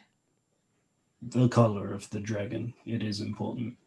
Oh, gold, Yeah, stop yellow, maybe bronze, some see. warm metal color. So this is a concept that would be new to you, 8. Maybe like where did you learn about this like color coded behavioral dragon situation? I was just thinking about this actually. In my Chivalry for Dummies book, it talks about knights and dragons. Like when you fight them, and, like which on the comes page, it's got a picture of like a knight riding a horse with a spear, and it's like this knight is good because he's fighting a red dragon. There's another one where he's killing a gold dragon. It's like bad. Don't do that. Exactly. Yes. Perfect. I love it. Yeah. That's great. Okay, cool. Yeah. So you remember the diagram, like red is dead. Yeah, pretty much. Okay. I'm just thinking about that. If it's black, send it back to hell. Okay. All right. So Makaria and 8, you're gonna leave the dungeon. You're gonna head out of here. Yeah. Okay. Kind of like, can I make a like a survival check maybe to see if I can like figure out if I can see like Rin shoes or cat paws at all? Yeah. I mean, tracking is a survival check. So. Yeah. So I'll do that. Okay. 15. There's no evidence of like tabaxi footprints like anywhere, basically. Like only up to the top of the stairs, and then there's a scuffle, and then nothing, right? Because she got carried out of here. So yeah, I don't think so. What about Rin? No, I mean you can't really tell Rin's footprints apart from all of the other ones in the dust. Because they're just boots. Yeah. Yeah. Okay. Well, I tried. Yeah. Yeah, lots of dragging and dragging and hoisting. Okay, so the two of you are heading to the house. Yeah, I think so. Is that the plan? Okay. Well, let's cut back to Rin then. So Rin, where do you go? I guess I am like hoofing it to the Blackstaff Tower. Yeah, I mean you lose. I'm not gonna make you roll to lose Davil because you're invisible. But yeah, you want to head for Blackstaff Tower? I have 2 powerful wizards to try. This one and then backstory wizard. That's my plan. Right, canon wizard and then non-canon wizard. Yeah. Okay. All right. So you head for the Blackstaff Tower. Okay, let me pull up because there is actually in the adventure there's some like if you ask for help stuff.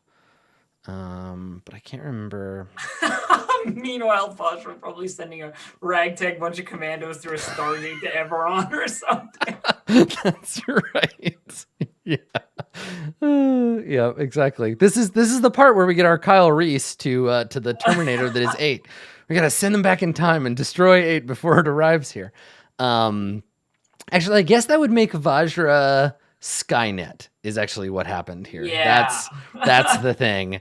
And then they would make their own Warforged and then invade Eberron. Yeah. Perfect. Okay.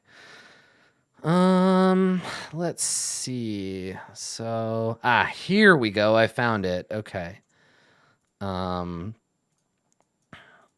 Okay. All right. So you go to. All right. I got to figure it out.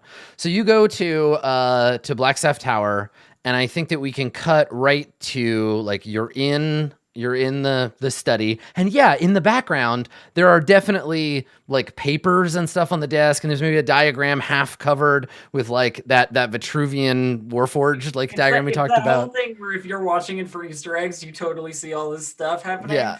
But Yeah. that I don't notice at all, kind of Yeah. thing.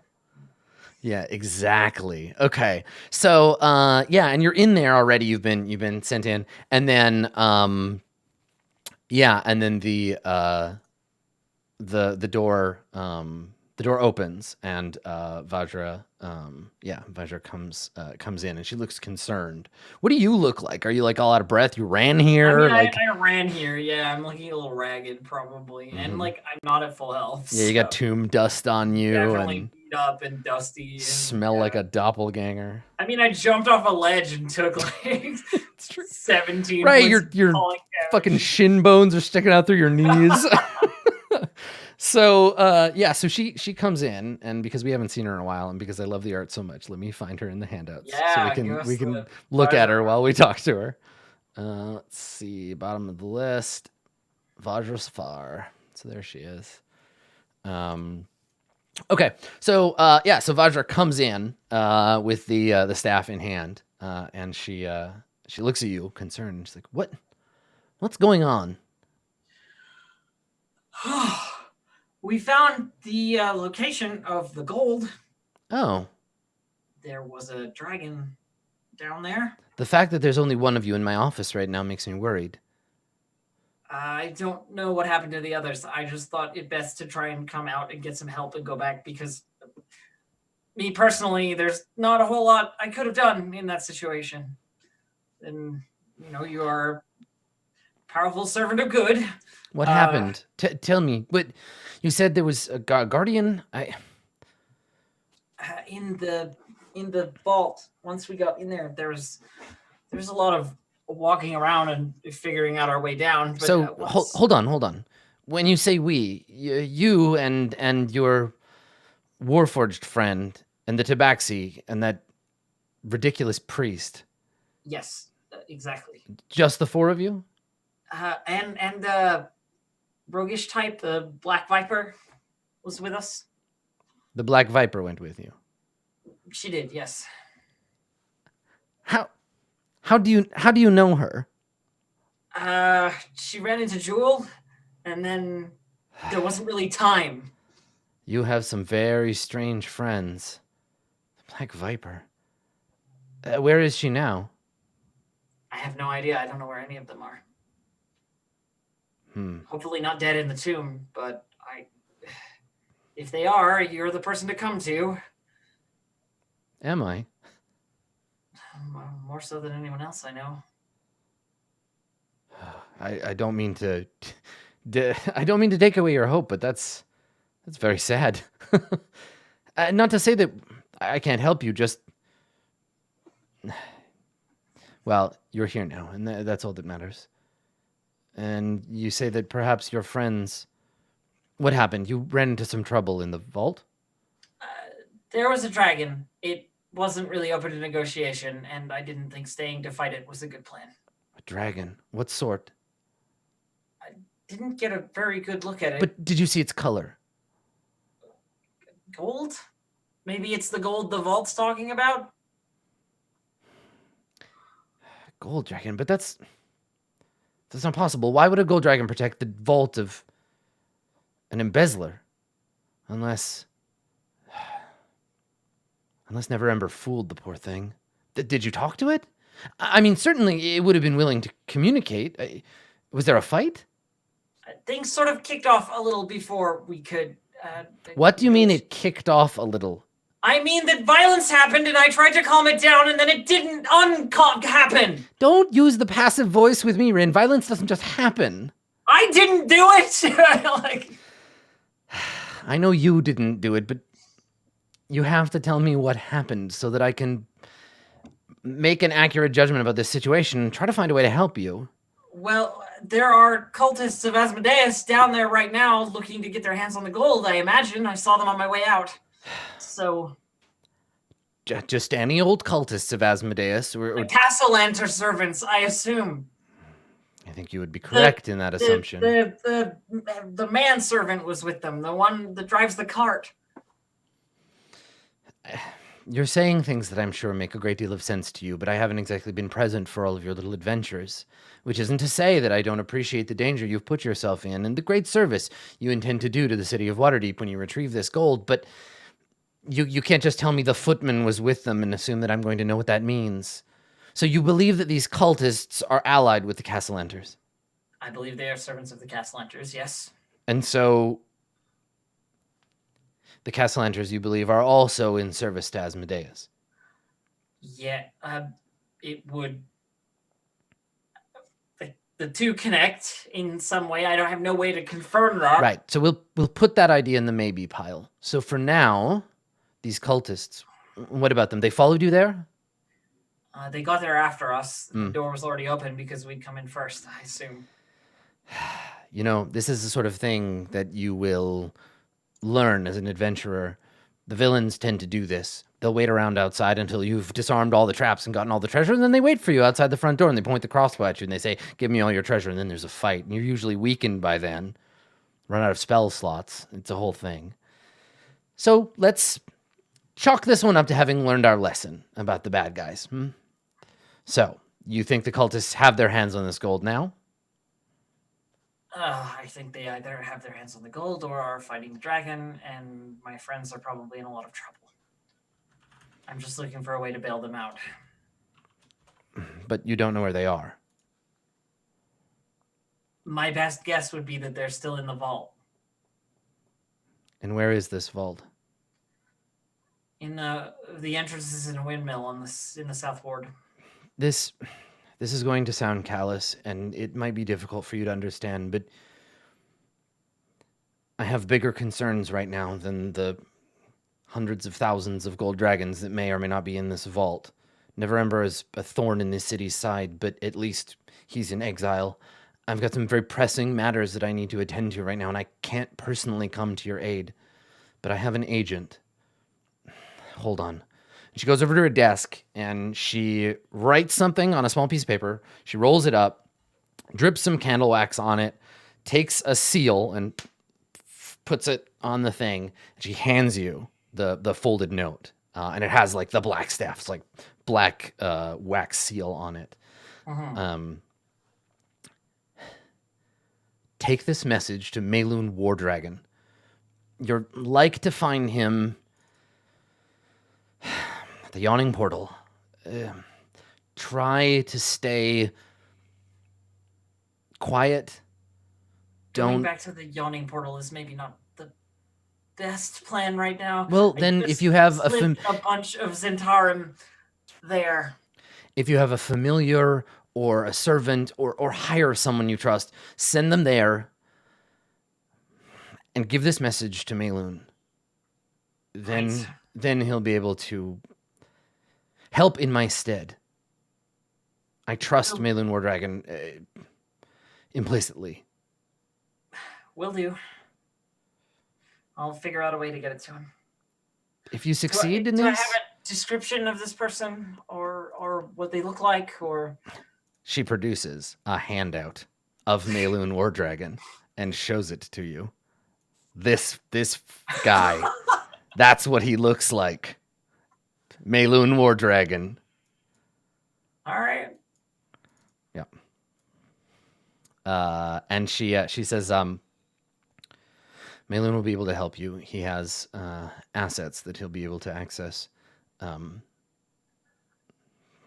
And she kind of gives you a look like, I'm sorry, I can't help more. You've done as much as you can, and that's all I can ask. I'm going to be off with this and try and solve things as quickly as possible. She nods. And yeah, she, like, Bryn turns and leaves. She's, like, more focused on getting this fixed than she is on the appearances currently, which is very surprising for her, Yeah. mostly. Cool. All right.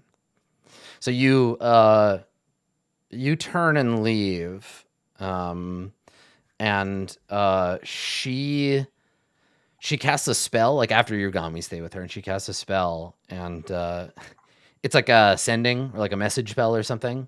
And she says, she just sort of says to the spell to like communicate to someone. She says, "I've lost track of our asset. It's out there somewhere. I need you to find it for me." And then she sends the message out. Because, yeah, for her, obviously, the most important piece of information you brought was, I don't know where 8 is. And she was like, "Oh, I need that. I need that Warforged so that we can try to find our way into this Eberron plane. I'm not done my research yet." And so, yeah, she casts the spell as Rin, you leave. Alrighty then. So Rin, where do you head, I guess, after you get that? I was just thinking about how to get a message to this dude. Because I feel like all the friends you have live in your neighborhood, right? Like it might be time to go back to Sesame Street and see if Mr. Hooper can help you out. What I was gonna do was go back to the house and talk to my Raven friend and get my Raven friend to bring the message to the other guy. Perfect. That's the plan. All right, so we see Rin leave Blackstaff Tower and head out into the city as night is falling. So let's take our second break there, and when we get back, we'll reunite Makaria, 8, and Rin back at home, and see what we come up with. Don't go anywhere. We'll be right back.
Hello, everybody. Welcome back. So, okay, we're at home.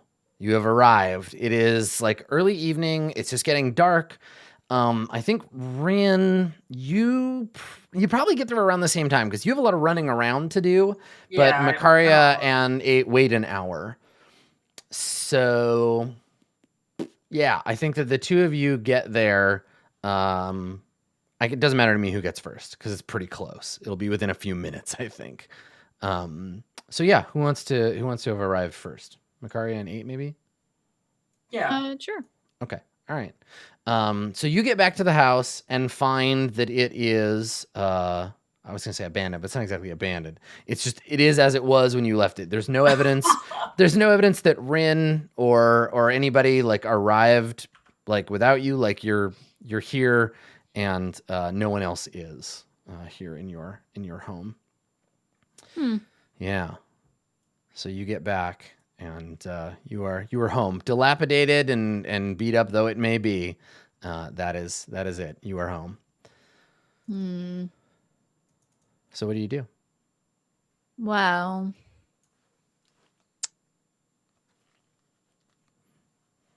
they're not here.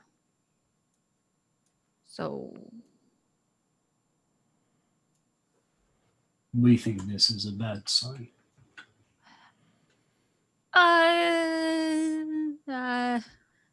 there were cultists.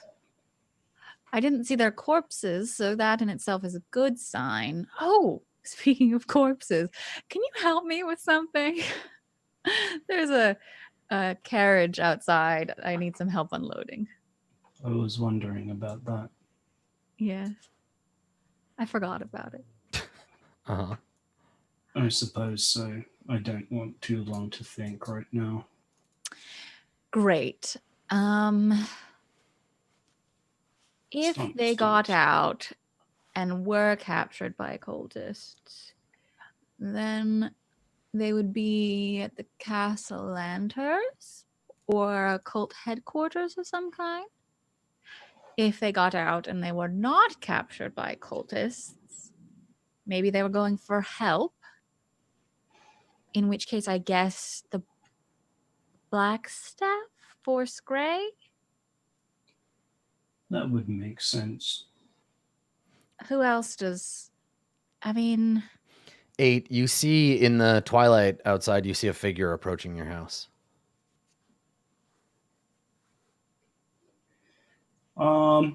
Yeah, I like go for my bow, and then I'm like, Yeah, and that's good because as they get closer, you realize that it's Rin, and that she's returning home alone. Oh, you're alive. Like push open the door to the "oh, you're alive." I'm like, what? Both of you managed to get out. Where's Jewel? I thought you might know that. You don't? I saw her run into the cultists, or at least heard the... Well, then she's probably with the ensuing- cultists. Well, I thought you'd both been burned to a crisp, so... No, the dragon and I are good friends. I don't know their name. Right. In fact, they said they never want to see me again. But I would assume that doesn't extend to all of you. So... Okay, well, then Jewel is still missing. And so this, and I like produce the letter I've been given by the Blackstaff, still needs to be sent. When I thought we weren't going to come out of that very favorably, I went to go get more powerful help. And I was just coming to... You sure you didn't just run away? I assumed that it would be better to be able to rescue than it would for us all to just die and no one know where we are. Right. So it would be better if you remained alive. I trust myself to go get help. I don't trust you to do anything. So, like, enough. Jewel is still missing. Time is of the essence. You know, like, turn upstairs. Like, Well, so I going- mean, like as it stands right now, 8, you're like standing in the door. Do you get out of the way so that Rin can come inside? Yeah, I just like look down at Rin, not moving out of the way for a bit, and I just tip my head ever so slightly to the side.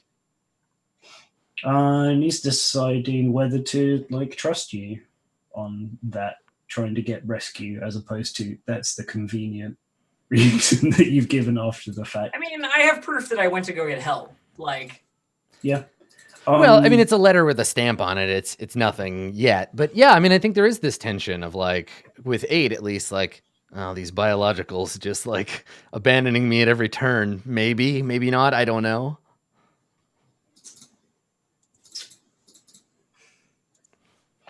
Yeah. Eventually just moves like sideways, so you've got some room to get through the door. Yeah. Though I guess if you're going upstairs, you can just leave, right? You can just turn around and you're like, oh, I'm going upstairs. I guess. Like, I'm gonna go send this, and hopefully we'll have some help in the next Send hour or it. two. Yes, because I can't go back to the yawning portal right now because the Zentarum tried to ambush me when I went there to deliver Bonnie, who is still alive, by the way, back to her appropriate location. What do you mean ambush you? I mean, detain me until they decided and figured out what was going on. And I thought perhaps they weren't the best help for getting any of the gold for us or for the city. So I didn't tell Davil exactly what was happening, and I got the hell out of there. If you'd like to go back and do whatever it is you want to do, then feel free. But at the time, I didn't think gang leader was as good of help as powerful wizard. Well, you wouldn't. So you do intend to just hand all the gold over to the city? I don't care about the gold anymore. I just want to get Jewel back. So why does it matter if the city gets it or if Davil does? Well, you can go tell him, I guess. But I was busy trying to rescue both you and 8 and Jewel from perhaps the death that you were experiencing currently. There were more pressing things on my mind than to explain the situation to every goddamn person who wanted to stop me and talk about it. So upset. Well, I would assume that Jewel, since her corpse did not litter the grounds in or outside of the dungeon. You didn't see her on your way out? No. Okay, then she's definitely captured somewhere or being interrogated. I don't know. So either at the Castle Lanterns or in some sort of cult place. What do they call them? Headquarters? Do you think she was similarly attempting to access I rest? honestly cannot speak to Jewel's motives. I can't. Then why should I care? Because we've been working together this long, and I thought we would want to help each other. I wasn't abandoning you. I was bringing help back to make sure that you survived. People that can bring things back from the dead. The kind of power that I don't have, and that being there wouldn't have helped. Well, I believe you.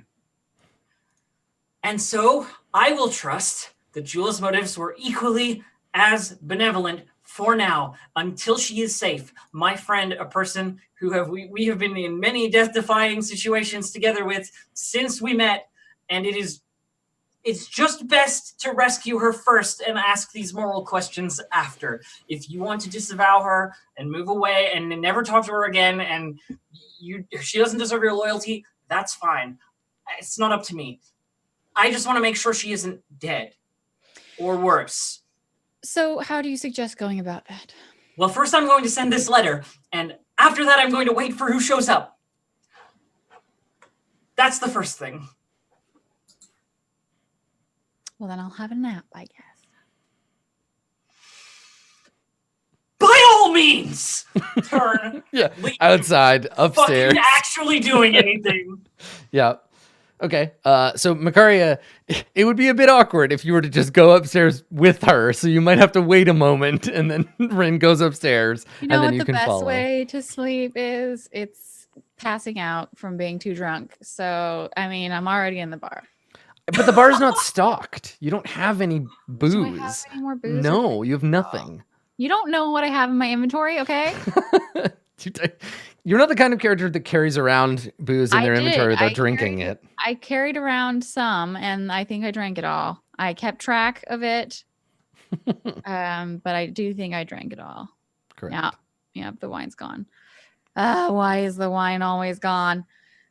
So yeah, I probably turned to the bar like, well, I'm not gonna go after her, and then like rummage in on the shelf where I left my wine, like, you know. Oh,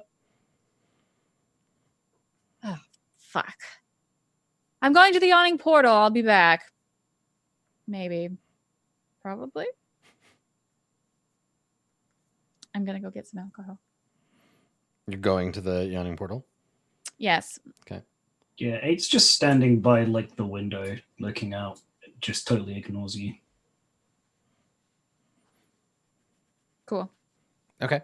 All right. So Makari, you head out. Rin, meanwhile, upstairs. So you go up to your room. Yeah, I'm hoping that the Raven friend is here, to deliver this letter for me. Okay. Yeah, I mean it's here. And so she, like, before she opens the door, still like kind of angry. She doesn't want to like slam it open and start this whole thing like in an anger position. There's a moment like outside her bedroom door where she's like, like, and then she goes. Excellent. Yeah. Everybody, all three of you should have inspiration now, if you don't already. Because I always forget to give it out because I have high standards. High standards. I just expect so much from you. Okay. All right. And I like see the Raven sitting there in their usual spot and go, afternoon. I'm hoping you might be able to do me a favor. I know I asked something of you earlier, but I have something else for you that I think would be very important. And I trust you, of course, with this important task. Like, just sort of orating this to this Raven. I mean, I probably should have cast Speak with Animals first.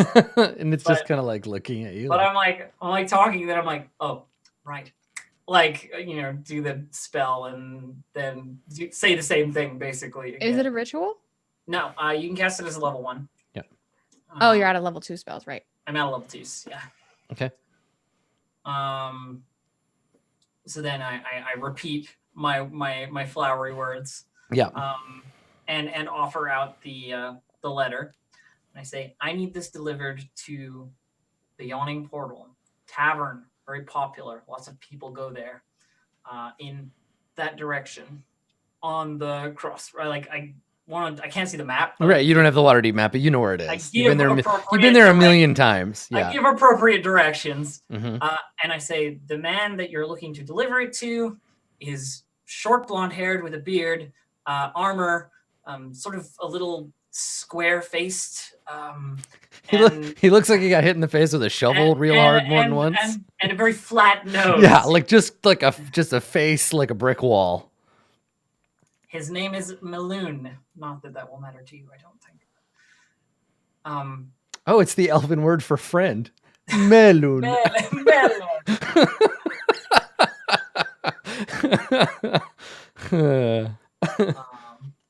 So I give the letter over. Okay. Hoping that this all works out. Can you make a persuasion check for me? Sure thing. I'm gonna use that inspiration I just got because I really don't want this letter to go missing. That would really suck. 21. Okay. All right.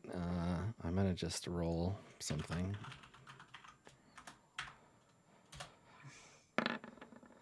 Okay. All right. So you hold the thing out, and the Raven like looks at it, like carefully, looks at the sigil of the black staff on it. You can see yourself reflected in its glossy black eyes. Personally, I've always found in the beak, not the claws, best for paper. Yeah, and then it like scoops the letter up, which is quite light, And lest we forget, ravens, like I always forget because I see crows all the time. They're and so big motherfuckers. Yeah. So in my brain, when I think of ravens, my brain is just like crows, right? And I'm like, no, ravens are like this ass big. They huge. So yeah, this is no trouble. So yeah, it scoops up the letter and flies out the hole in the wall that would be a window if it had shutters. Yeah, and flaps off into the distance. Cool. So yeah, she's just like, okay, well, hopefully he'll know what the deal is. Okay. Fall the bird back or whatever. And I go back downstairs to where 8 is. Okay. If 8's still there. Okay. All right. So 8, you are downstairs in the common room, alone, or so you feel. What are you doing? I think they are like looking.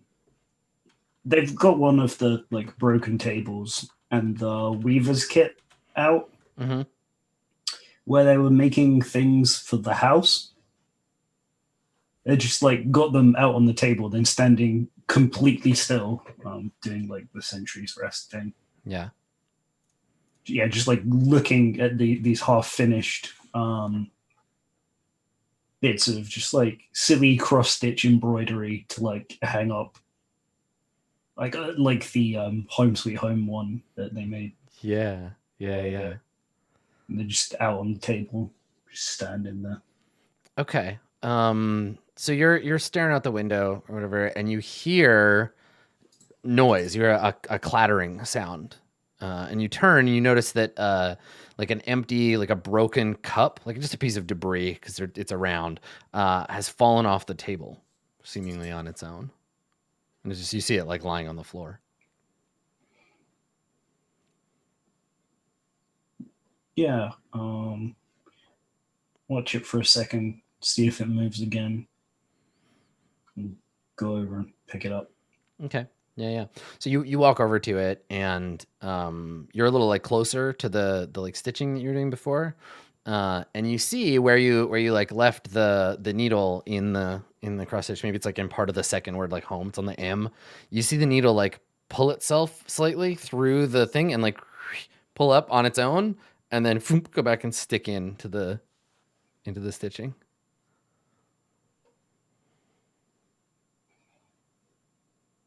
Mm. Not the only one with that hobby, I suppose. The table rattles slightly. Well, you are welcome to keep it, and the rest. I don't know if I will be needing it much in the future. In the hearth, the fire starts. Just like starts to burn. The room is suddenly bathed in like warm light. Oh. I see what this is. But I thought it would be different here as well. Over on the bar, you see a rag that is sitting in the corner slide back and forth across the bar, like cleaning dust off of it.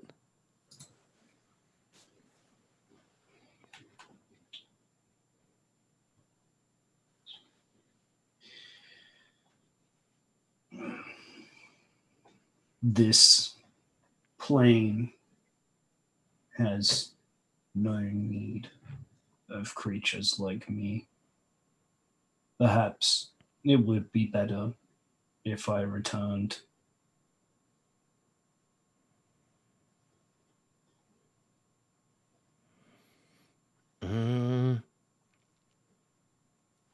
So your sword is like in its scabbard, right? Just like hanging from your waist.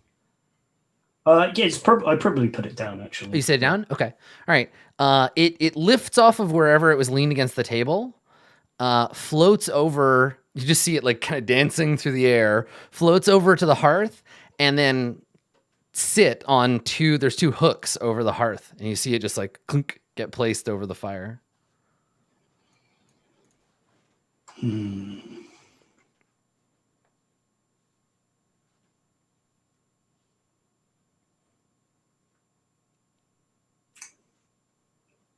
But perhaps,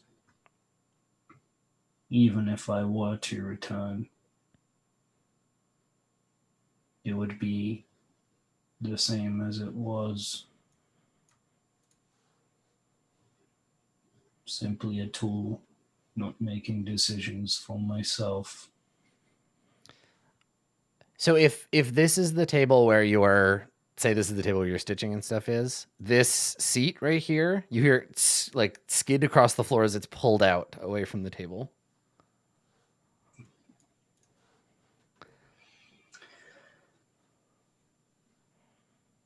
Yeah.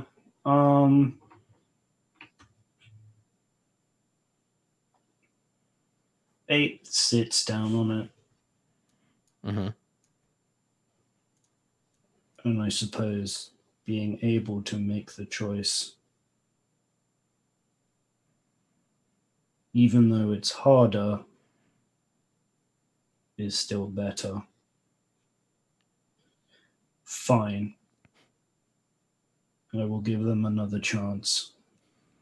You feel a hand pat you like reassuringly on the shoulder. Here in the kind of, now that you're sitting over here, you can feel the warmth from the hearth. And yeah, you feel this like pat on your shoulder, like it'll be okay. Cool.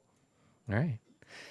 So meanwhile, Makaria, you head out into the streets, and you are, as you said, are you heading to the yawning portal? Okay. All right. So by the time you get there, it's full on like nighttime, basically. The sun has set. It's a nice summer night. There are people all like hanging out in the streets outside the yawning portal, talking and laughing. And there's this like just group of people, and and you approach, and the warmth and light from the inside spills out into the street, and we get a long kind of shadow cast by Makaria as you kind of push past some of the people and go inside. Cool. All right. You find yourself in the yawning portal. It is a raucous environment as always. There is singing going on in the back. There's some music playing. There are bards. The tavern loop, the 16-bar tavern loop is playing. So what do you do? I go to the bar. Who's the bartender? Durnan sees you and he tries to walk away before you get there. Tries to pawn you off on someone else. I, on purpose, go in the direction that he's trying to get away from me. Right. So he's trying to go to the end of the bar and then into that room, into the back where you were before. And you want to like cut him off? Okay.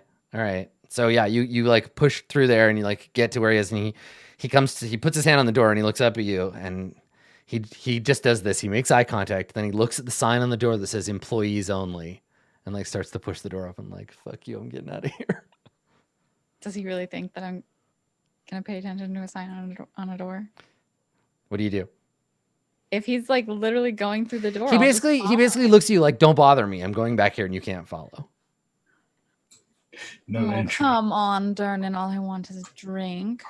Or do I'm a sign, not a cop. Don't make me tap the sign again. He says, is that all you want, Makaria? A drink? And then what? Another? And another? And you didn't care who you hurt, do you? Poor Bonnie. You came in here and you gave her promises of gold and freedom, and instead she got hurt chasing your dreams. I'm sorry, Durnan. Bonnie has free will, and she decided to linger. Aye, she should have known better. I told her to stay with us so we could protect her. She decided not to. Is it truly my fault that she was injured? You should be glad she's not dead. He squints at you and he says, I'm making the assumption that she's not dead. You've got a strange way of thinking, Macaria. That's not a compliment, I take it.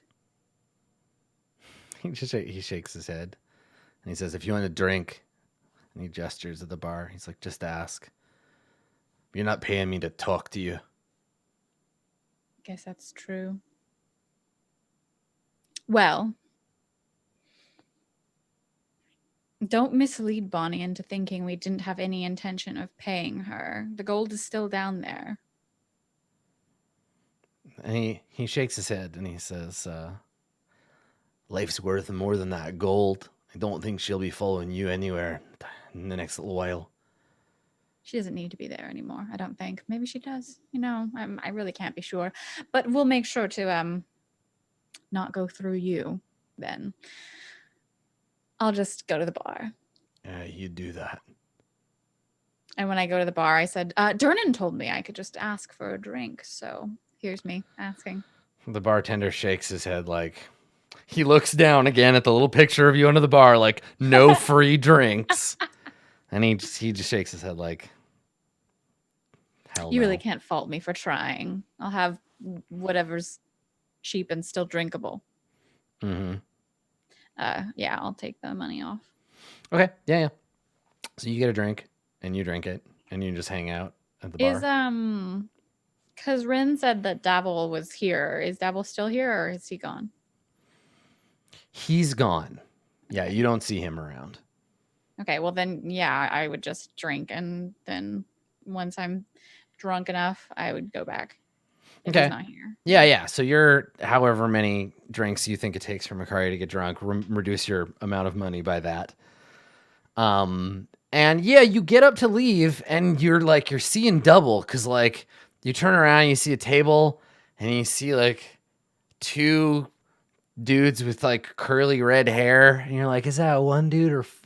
Then there's four of them, and there's two, and you're like, I think this is stronger than what I usually drink. You never told me you had a twin, Floon.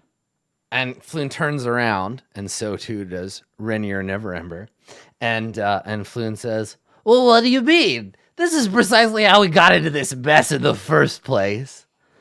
I didn't see you sitting over there at the bar, Macaria. If I had known, I would have invited you to join us. Come, have a seat. Don't lie to me, Floon. I know you don't like me. And Floon's like, for the right price, I like just about anybody. Besides, you saved Renier, so I have to afford you that. Speaking of Rainier, do you know where he is? And Rainier is like, one of the Floon illusions, like, wait, they're moving separately now. And Rainier is like, hello, Macaria. Right here. You're like looking over. I'm very drunk. And he nods. Did you know that your father has a dragon in his employ? He blinks a couple of times. I'm sorry. Yes, your father employs a dragon. A very shitty one. I mean, it's not like it's mean to me. I'm sorry that my father's dragon was mean to you, Macaria. That's a shame. Yes. I need you to tell him to give me. I need you, Rainier, to tell the dragon that he can fuck off. I'm afraid I don't understand.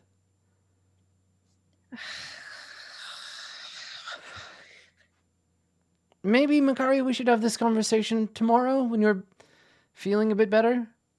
No. It's of a matter of urgency. And Floon's like, yes, Rainier, let's hear her out. Volothap once told me, in Wino, Veris something or other, but drunk people tell the truth. And perhaps the Macaria's ground got some wisdom we could plumb from her before she goes. Flynn, the adults are talking, sweetheart. Flynn's like, you're a teenager. Yeah. But Rainier, just are you busy later? Rainier's like, yes, quite. Why? I just asked you. I just want you to tell the dragon that he can fuck off. Make like a DC 20 persuasion check. Okay. I'm not using my inspiration. You know what you can have advantage because Floon's like, yes, we should go with the drug crazy person and see whatever wacky adventures we get into. Let's say you get kidnapped by the Zentarum. No. Okay, so Rainier's like, Floon, Macaria, I've had more than enough adventure. Thank you. Best of luck with your dragon. I really should be going. Excuse me. Can you just write me a letter? And he's like, I'm sorry, Macaria. Just like Pardon me. And he like kind of like pushes you aside, like, okay, no. honey. I And have a napkin. and he's in one of the Floons has disappeared into the crowd. And the other Floon, I think he's gonna make an attempt because he's like, oh, this Macaria is getting boring and not fun anymore, and he's gonna try to turn around and also vanish on you. I grab his face. Okay, make a perception check at disadvantage. Okay. I need to find Floon's character sheet. He's not super great at this. Okay, you got an 8. All right. Okay, so you turn and you grab a face. You grab you're sure it's Floon.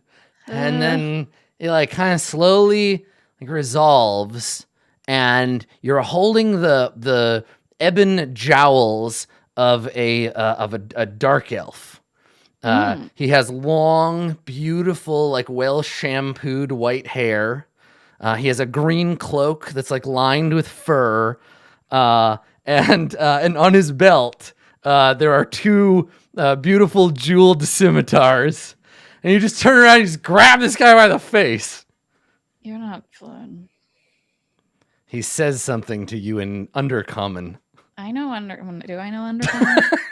I know Undercommon. You speak Undercommon? It's on my fucking list. Okay. The closest translation is it's fairly deferential because Undercommon is like rooted in Drowic, so he uses like a kind of a gentle like admonishment that he would use for like a child, but like a respected child.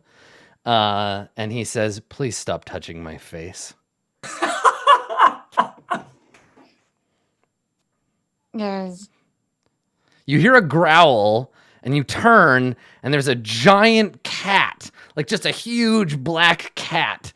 And it's curled up like under a table nearby and it just like growls at you. My hands. I thought you were someone else. I say it in Undercommon, but I have the worst fucking accent of like anyone. Like it's barely intelligible with my drunken slur. Like, yeah. And you're like, I thought you're someone, and you like kind of the room spins a little, and then he's gone. And where you're surrounded by strangers, everybody, and this is the scene that's like filmed at like 10 FPS, so it's all blurry and wobbling around, and you just see all these faces, and we get like people at the table like like drinking with like wine pouring on their face, and like all of a sudden you don't feel great, and like the room's spinning, and the music is like wobbling in and out.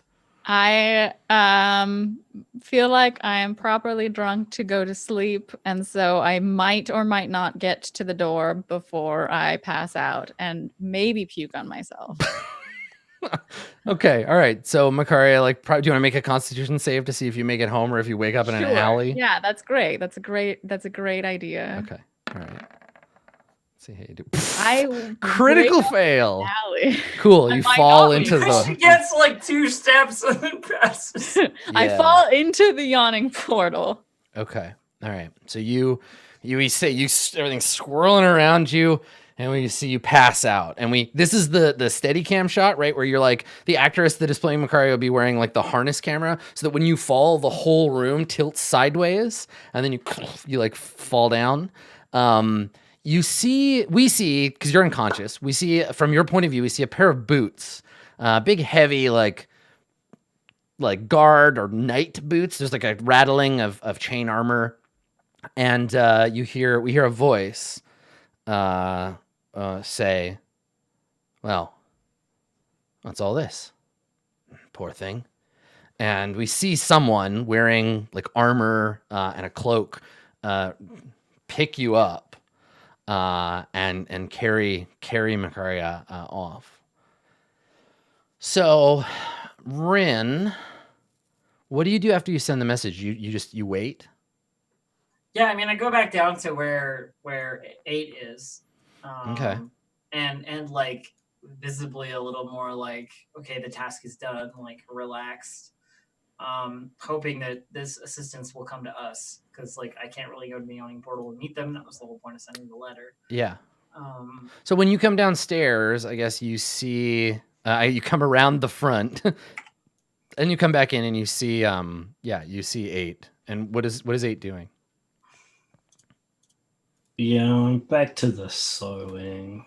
I'm going full circle on that. There's an imagery. Okay. Pull up the seat. The fire lit itself. Oh, I guess our bartending friend has been hard at work. And I pull up a seat like nearby to you, like across the table or something. And I say like,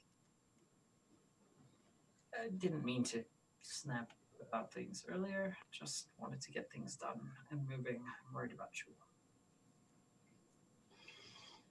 I understand. I suppose it was sort of my fault anyway. Though, in my defense, a totally reasonable tactical decision based on the circumstances. I tried my best to dissuade that whole situation after you made that mistake, but there wasn't much for it. Why would a good aligned creature be skulking around in a treasure vault belonging to a criminal? That is a very... I think I was in... There was a very small chance of that going badly. That's a very good question. I agree. I think, it all just went a little sideways, and there's not much for it now but to continue from here. Did any of the cultists make it down to the vault? I don't believe so. It looked to me when I awoke. And the Black Viper? Did she? They took her somewhere. Right. Plenty of drag marks. Probably there were not many left. Probably a similar place to where Jewel is then. Castellanter Villa seems like the most likely, but maybe they have a bolt hole somewhere else. I don't like the idea of a friend being in unkind enemy hands. It's not a comfortable situation. What this does afford us is justification for breaking into the Castellanter Villa. Well, my thought is that I want to see what this fellow Maloon War Dragon, the person who I sent the letter to, can do for us. He's aligned with Force Grey in some way, and with Aja Safar. She can't help us personally, but she trusts this person implicitly, so I thought that was best. The thing I would do second is maybe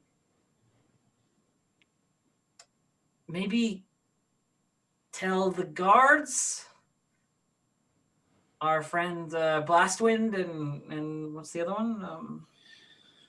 Oh, that's no fun. So I forgot what alignment you were for a second, Rin, and I was like, only a lawful neutral character thinks it's a good idea to call the cops. Then I checked your character sheet and I was like, yep, there it is. It's so good that like maybe we should just get the cops involved. And I was like, that seems like, oh yeah, you're lawful neutral, of course, yeah. There was a moment where I was like, I could take this doppelganger to my former master and then be like in the clear to get some help and trade for this unconscious doppelganger. But that's not very lawful. So I'm not going to. Wow. But yeah, so I think it's just like a little bit of conversation between 8 and Ren, like just sitting waiting for hopefully this letter or like even the Raven to return back. Yeah. I mean, ask it what happened. Yep. Okay. Yeah, trying to start off a long rest. Yeah. Just kind of like try to hang out. Yeah. Okay. All right. Well, like maybe like an hour later, you, I guess, 8, you see somebody coming towards the house again. You see a figure approaching the house. They're wearing a like a light cloak with a hood on. The hood is up. It's dark. They don't appear to be armed that you can see. That doesn't look like a Macaria. No, they're walking in a straight line, and don't seem to be wobbling in any direction. I like stand up and get ready in case this person like busts through the door with a sword or something. Okay. Wait. The cloaked figure approaches the door. The door. State your business, interloper. Where do you say this from? Do you like stick Just your like head in out the the dark. window? Yeah, just out the window. Because there's no windows. You just like lean out. Okay. Yeah. The cloaked figure at the door turns and looks, and she looks just like a person, like a citizen of Waterdeep. She's wearing like a regular tunic, kind of dark gray. Her cloak is black, and yeah, she looks up at you and she says, "I have a message for the inhabitants of this house." I am one of those. Right. Well, then this is for you. She reaches into her cloak. Can you do And anything? she pulls out a knife. I mean, like, I just want to give you an opportunity. So she's reaching into her cloak. Do you want to do anything? She's like, well, then this is for you. Last Yeah, time it's- that didn't go well. Let's not like wait until the action Yeah, resolves. So Rin, do you put your hand on 8's arm? Like, don't lose it here. Yeah, it's like It's we'll be okay. one of those situations you expect 8 to be twitchy, but it's like, what are they going to do if they stab me? I'm made of metal. Yeah, they're not really in stabbing range, but yeah. I don't know. Yeah. Okay. What are you going to do? Stab me? Last word. Yeah, last word. Man who was stabbed. So she takes out a letter. It's a folded letter. It looks sort of familiar, Rin, actually. It's not the same letter, but it's, you've held one of these very recently. It's a folded letter with a sigil stamped on it, and she holds it out to you. I like take it and open it immediately to like read. Yeah, she gives you a little curtsy, and she's like, "Good evening," and then walks away. Wait, never mind. Like go back to So the letter, it's a folded piece of like very, very nice like linen paper. And the stamp on it you recognize as and I can't remember. I remember we described it earlier as being something really weird, but I can't remember what it was off the top of my head. It's the sigil of House Castellanter, right? It's their personal sign. Yeah, it's got something weird in it. I remember us talking about that. Okay, got it. Yeah. Like a Y or something? Yeah, it's like a Y and like a goose, I think, maybe, or something. They really like foie gras at House Castellanter. The letter reads, "I prepared explosive roots today." Yeah, so you have this letter. Do you want to open it? Yes. Okay. All right. So inside, in like beautiful calligraphy, in like reddish black ink, basically it says, "We have your friends. If you ever want to see them alive again, bring us all the gold in Never Ember's vault, and we'll make an exchange." Macaria is not worth that much. And then it has Just letting you know. "We have your cat." And it has like the Castellanter, like the sea. And to add ominous effect, as soon as your eyes finish reading the last line, the whole thing bursts into flames. I was just about to hand Yeah. it. Yeah, bursts into like flickering hellfire and like consumes itself. Green flame. Yeah, right. Like totally sick pyrotechnics, and it turns to ash. So I turn to 8 and I go, well, The castle enters have our friends, those who are missing.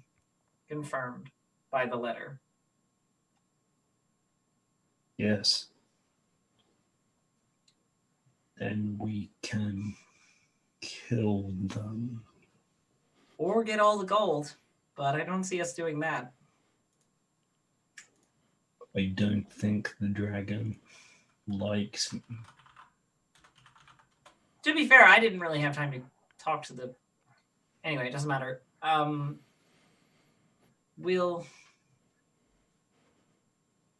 guess we'll have to come up with a plan.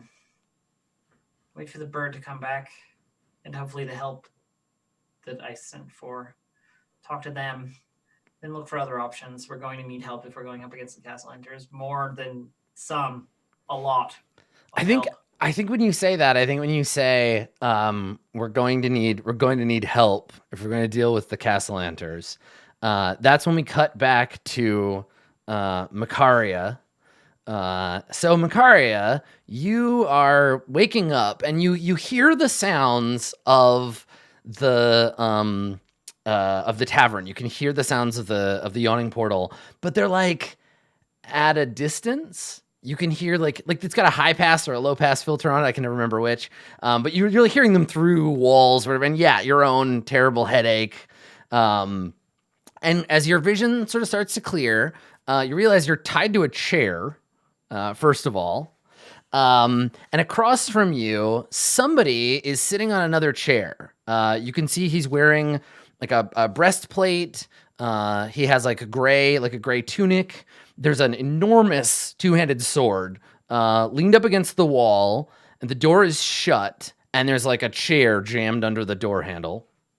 There's also, as you look around, as your vision starts to clear, there's like a, you can see there's like a bed and a, like an armoire, and you're sort of starting, and you can hear the music and you're starting to come to. But this person has like a letter in their hands, and they seem to be reading it.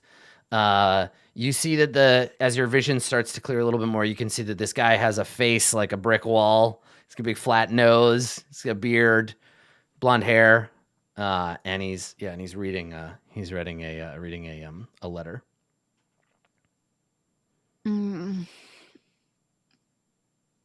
Okay, if you were into bondage, you could have just asked. Get me drunk first. So you're awake, Mercolite? Yeah. What's it to you? I found you unconscious downstairs. Not uncommon. I think I've seen you in this place once or twice. With your friends. And when he says friends, he kind of like shakes the like letter at you. Also not uncommon. So this would make you Macaria, I guess. He like looks at the letter and looks back at you. You have me at a disadvantage. I do not yet know your name. I think having you at a disadvantage is fairly easy to come by. Ouch. And he just raises an eyebrow like, that's how it is. Well, what's with the... She like jerks at her bonds, like... Drunk or not, you're a priestess of an evil god. I can't have you just walking around in my room. Now, maybe you can explain something to me, priestess. This letter, he like shakes it at you. It says here that my friend Vajra Safar needs me to help Rin, 8, Jewel, and your sorry carcass. Something about Lord Neverember? Your friend Vajra Safar. You have very important friends. Well, some of us know better than to hang around with Davil all the time. I don't hang around with Davil that often. He's really not a fan of me, I don't think. Is anyone? Merkel, I assume. That's great. A dead fairy tale's your only friend. I've been saved by dragons, you know. He just raises an eyebrow. And if your friend Vajra Safar really thinks I'm important enough to need saving, then I still don't know why you tied me up. I'm actually not that strong. He shakes his head and he says, clerics, wizards, sorcerers. I don't trust a lot of you. And he looks back at his big sword.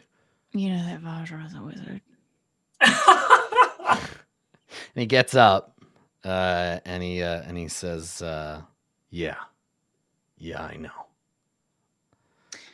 So are you going to help me or not? Well, it says here that I've got an imperative to keep that gold out of the hands of the wrong people. And from where I'm standing, honey, you're the wrong people.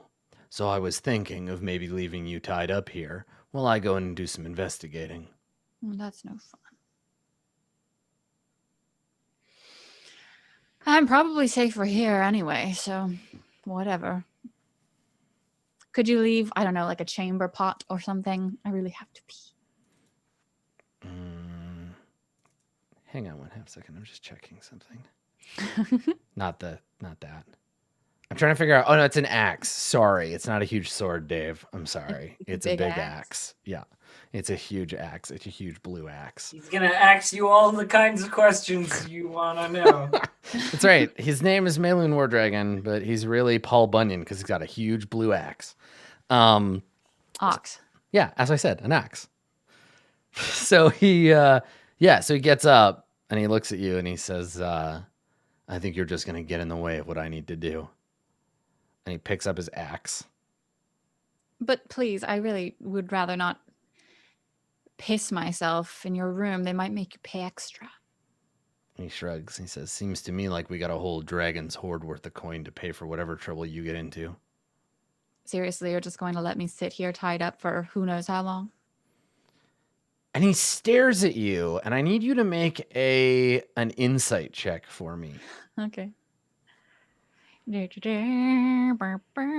my insight? It's under I, probably. 12.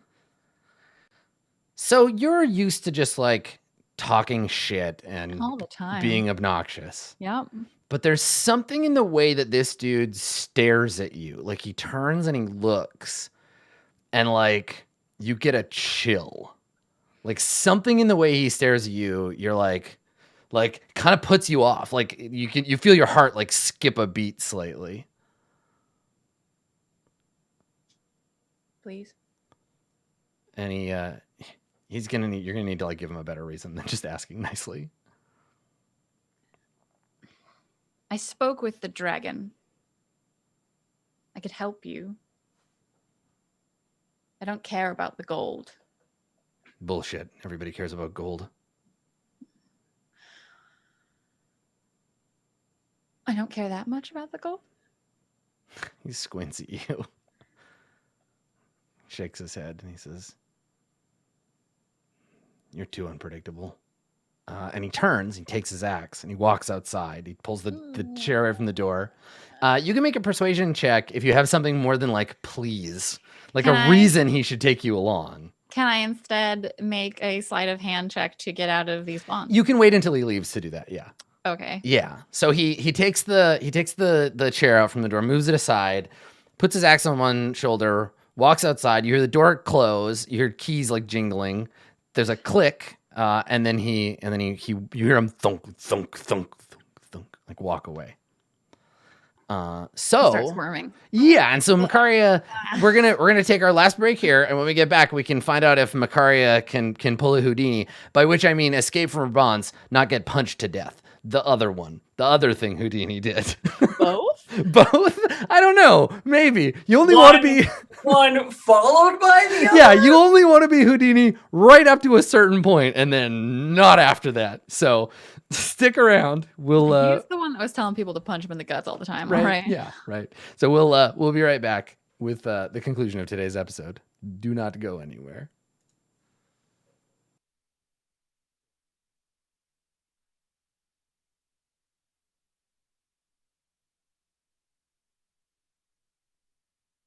Dive into a twisted maze of schemes and villainy as you race to claim the legendary fortune hidden somewhere in Waterdeep. Roll20's full digital conversion of Waterdeep Dragon Heist features 4 possible story paths, immersive features like dynamic lighting on all battle maps, and character sheets with one-click actions.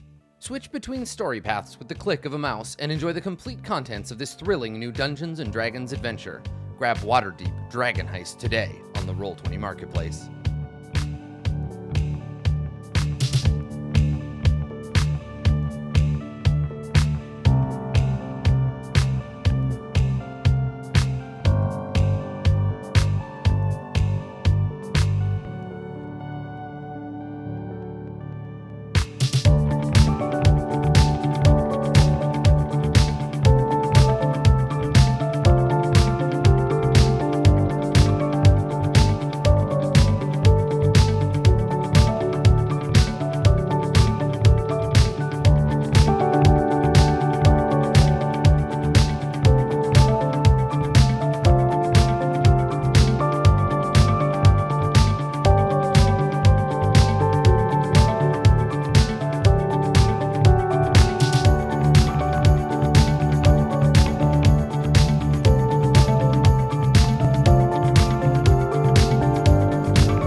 Hello, everybody, and welcome back to Roll20 Presents Waterdeep Dragon Heist. Waterdeep, off the frickin' rails. So Yeah, we're definitely so what I was gonna say, what I love about this is that it's like setting it up really nicely for when we switch over to Mad Mage, because Mad Mage definitely will not be like go to the dungeon, just do dungeon shit all the time. It'll be go to the dungeon, come back, deal with Waterdeep horse shit, go back into the dungeon. It'll become Persona, right? This area up here where Waterdeep is where all of the social links will be forged. Then you'll go into the dungeon for a little while. When we get tired of the dungeon, we go back to doing social links. Is that a function of Mad Mage? No, that's just us. Okay. We're just gonna. All right. So I was just wondering. it's actually, I've been thinking about this because I've been reading Mad Mage and thinking about kind of how we're going to transition into it. And I absolutely think taking the Persona 5 approach is the way to do it. Like, take all the stuff, because we have a bunch of characters, we got factions, we got like stuff going on above the city. So yeah, now we can do we'll be able to do both, which is fun because then we can kind of get some mileage out of both of those things. You can build your rep with your stuff and do all that. So if we're really like fastidious about planning ahead, can we max out every single faction? Yeah, right? You could be level 5 in the Zentarum and the Force Grey, and yeah, totally. Yeah. Yeah. Well, it looks like Vajra Safar. In the Emerald Enclave, we're not allowed. But you're going to have to pick at the end. You have to pick one faction that you get to have Christmas Eve with, and then... Oh, shit. Well, Vajra, it looks like Rin is finally your girlfriend. You finally maxed out, and then you never speak again. And then you'll never speak to her You're again. just done. You never go back to her, because, like, why? You've maxed Yeah, why? What's the point? I mean, why waste all your time? Yeah. Yep. So for now, however, Makaria, you want to try to slip free of your bonds? Tempt, yes. Okay. I'm not good at anything to do with being dexterous, so I will use my advantage here. Okay. I gotta figure out what the difficulty for this would be. 1,000,000. I don't think it's 1,000,000. That seems Magic, right? unreasonable. It's not magic. He just tied you to a chair. I've been tied to a chair before. No one wants to hear about that.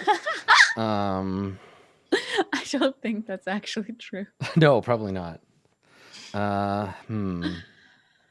Yeah, I don't know what. Let's say like 13. Let's say 13 is the DC for you to like slip free. All right. Well, I have a -1 on sleight of hand. You got advantage. So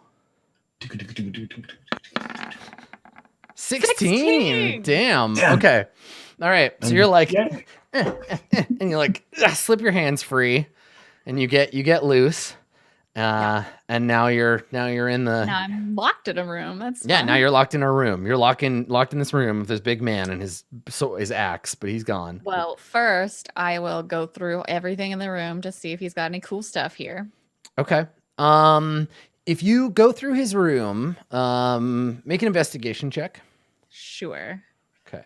Investigation. I also have You find one on a this. screwdriver, a 4-digit code that you don't know where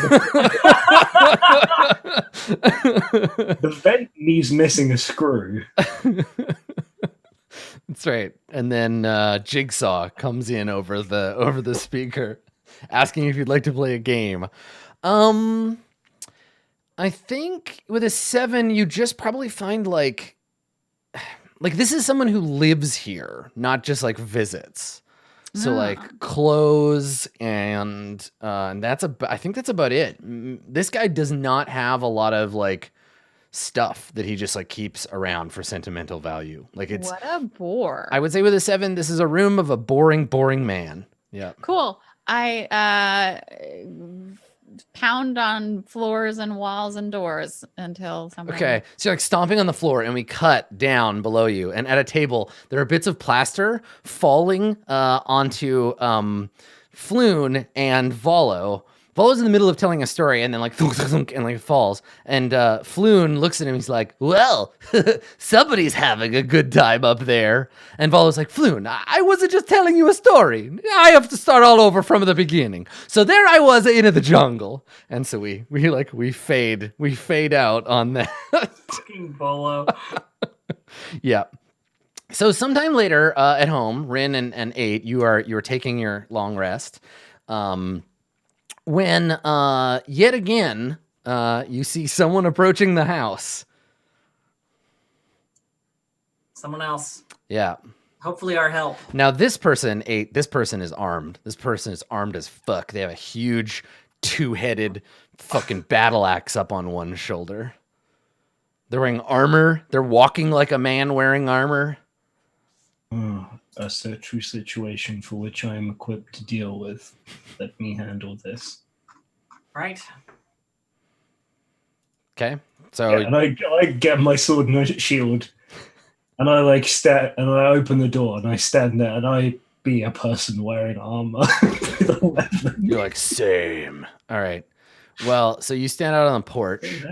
You're like an old man. You're like the old man with the shotgun on the porch. Like, get off my lawn.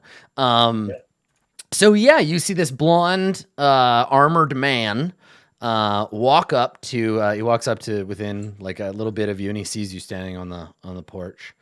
And he says, "Well, you must be 8." Yes. Impressive. And you are? And he squints at you and he says, "Where are your friends?" I like look out the door from behind 8. Hello. And I can see that it's like the guy I was described. Yeah. You know? And I go, I think this is the fellow. 8. Come inside. Oh. Fine. No. Disappointed? No fighting? No. Okay, well, never mind. Okay, so you go inside, and this guy he stops at the door and he like kicks the door jamb a couple of times to get the mud off his boots, and then he comes inside.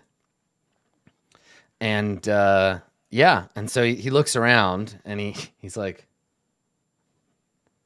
"You live here?"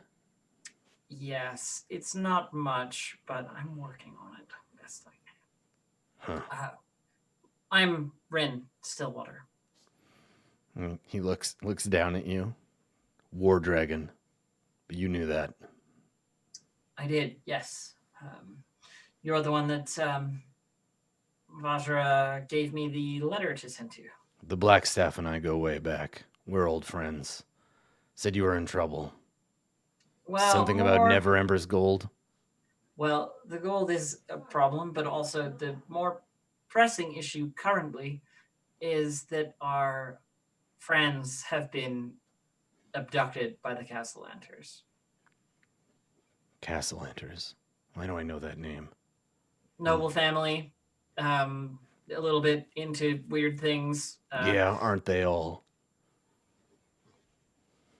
So, these Castellanters, did they send you a ransom letter? Anything like that? They make demands? They did, and I'd love to show it to you, but it burst into flame when I read it. It said, "Bring all the gold in Never Ember's vault and trade for our friends." Damn. And we know where the vault is. We know where the gold is. It's guarded by a dragon, but it's there. I just don't know if it's worth trading for people we could get back on our own, hopefully. By on our own, I mean with your help.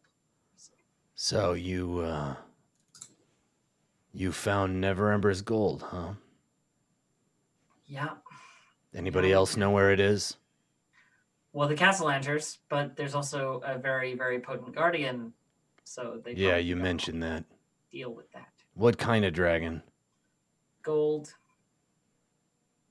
He squints. He's like, "You sure? That doesn't make any damn sense." I'm as sure as I can be. In retrospect, yes, it was very odd. And he nods and he says, "Gold dragons, they're the good guys, aren't they? Exemplars of virtue, that kind of thing." Usually. Huh. Well, whatever. Maybe it's been mind controlled or some horse shit. Here's the thing. I'm really only good at a couple of things. And he like thunk, like sets the axe down. So he puts his hands out. Vajra said I'm supposed to trust you. How do you want to handle this?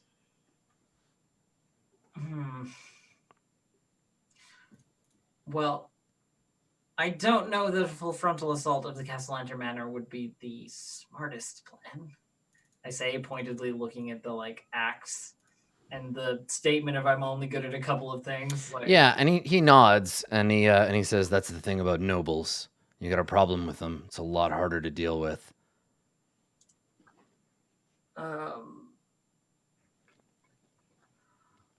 We could go back to the vault and try and get the golds, but the dragon's not going to let us take anything, I'm sure. Assuming there's even any gold. I didn't see a single coin, just a gold dragon. Oh, it was there. Right. Okay. I good. saw it before it. I very much doubt that dragon will let us just take all the gold in the vault without some very good reason. Yeah, dragons do tend to put up a fight when you try to take their gold. Done it before. I can do it again. But like you Just said, how strong are you? And he looks at you, and for the first time, you see a smile, like kind of like go across his face. And when he smiles, can both of you make an insight check?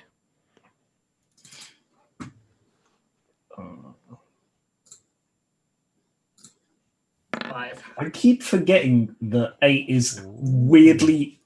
Not only do I actually have the stat for it, but I historically have rolled incredibly well only on insight. Like the rest of the skill check, garbage. So, Rin, you don't notice this for whatever reason, but 8, this is the smile of a person who is pretending to smile. Like it looks jovial enough to everybody else, but like there's no feeling behind it.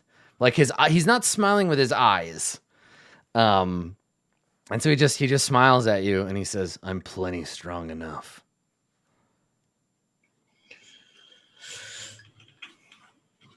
Well, I feel good about our chances with that full frontal assault.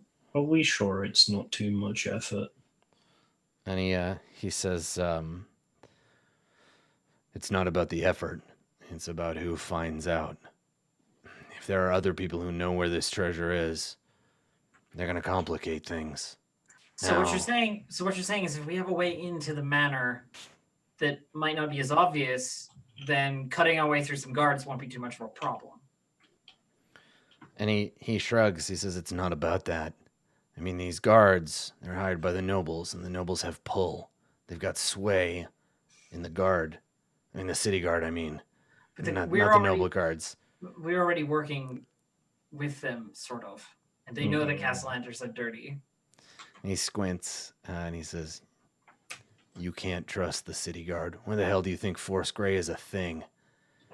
The number of times in my lifetime alone the city guard have been corrupted by some evil spirit or mind creature or whatever. I've learned not to trust them." Because all I'm thinking is that they almost definitely use some kind of teleportation circle from within the manor. Right. You can find out either where the other circle is and go there and use it, or find a way to sort of like intercept it with another circle. It's a complicated thing, but it's not impossible, I don't think. Getting inside would be the most loud part. He gestures like at his outfit. He's like, "I'm not really dressed for stealth." No, and once we're in, then as fast as we can, violently as we can, and then back out. It would be the idea. But here's the thing. If you get arrested for whatever it is you're planning to do to the Castellanters, the Blackstaff can't help you. This isn't a get-out-of-jail-free type situation. Force Grey has already got a tenuous relationship. We need to have a reason, justification for the violence, sanctions, you know? And he looks at 8 when he says that. What about the kidnapping of our friend? Can you prove it? Our friend is there. He shrugs. Hearsay's not going to help. But maybe if you know somebody in the guard, you could tell them your friend's been kidnapped. And if they investigate and they find out... Oh, yeah. Also, speaking of which, I should tell you, I ran into a friend of yours at the Yawning Portal. A friend? Yeah. Death Priest. Oh. Yes, Makaria. Yeah. So she's a little tied up right now. And I mean that literally. I've tied her up. She's in my room at the Yawning Portal. I didn't like the way she looked at me. Plus, she was extremely drunk. Safe, though, right? As safe as anybody with that kind of problems can be. I just figured she was going to get in the way. But like I said, this is your op. So Fair enough. I can go back and, let her out. But I mean, having her along is another sometimes helpful body. he squints and he's like, "Are you sure that's what you want?" Better than not, honestly. The more help we can get, the better. Listen, I'm going to give you some advice. I've been to Undermountain like a bunch of times. And every time I came back out alive because of my friends, the people I was there with. If you can't trust the people you have at your back, there's no point in doing any of this. It's not that I don't trust her. Not at all. I trust her to do things the way that she does things. It's just not always helpful. I know what she will do. It's just whether or not that's useful. What about you, Tin Man? And he turns to look at you. I was persuaded to give these people another chance. See if I can't work out a better reason along the way somewhere. And he nods. All right. Well, we'll put her on the list. I'll go and get her out of there. Proof could actually be more easy to obtain than it sounds. What about scrying magic? We could have someone search for Jewel, and if she shows up in the castle entrance villa, then that's some pretty clear proof. He shakes his head and he's like, I don't know. I mean, they're going to have their own lawyers all over this thing. It's anything that we can pay anyone to do for us, they can pay someone else to say otherwise. Besides, who is to say that they will not lie? Say they caught a thief on their property, some such fabrication. She is a thief. Yeah, well, we've all got problems. So those are my two suggestions. Well, the suggestions that I have anyway. Get Makaria back, obviously, first thing. Then we can either go back and try and get the gold from the dragon and trade. Blue Jay, sorry to interrupt. Blue Jay, do you think, like, assuming that you broke free, Yeah. like, is this the part where you just walk in the door? I mean, if I could get out of the locked Yeah, room. totally. You would have been able to. Someone would have opened the door and be like, "Oh my god, I can't believe you were stuck in there." Yeah, Sure. totally. Yeah. That's a Okay, great so plan. Raina's in the middle of explaining when the door bursts open, and everybody turns. I look over. I'm like, good. Saves a step. Like, all right. Oh, hey, it's that guy that wouldn't let me go to the bathroom. Fucking ass. He's going to be helping us. Maloon, War Dragon, Makaria. Did you choose the name? Or were your parents actually also called War Dragon? And he nods and he says, "My father's name, his father before him, so on and so forth." We were But just you're all human. He nods and he gestures to Rin. "Yeah, and she's not a pond."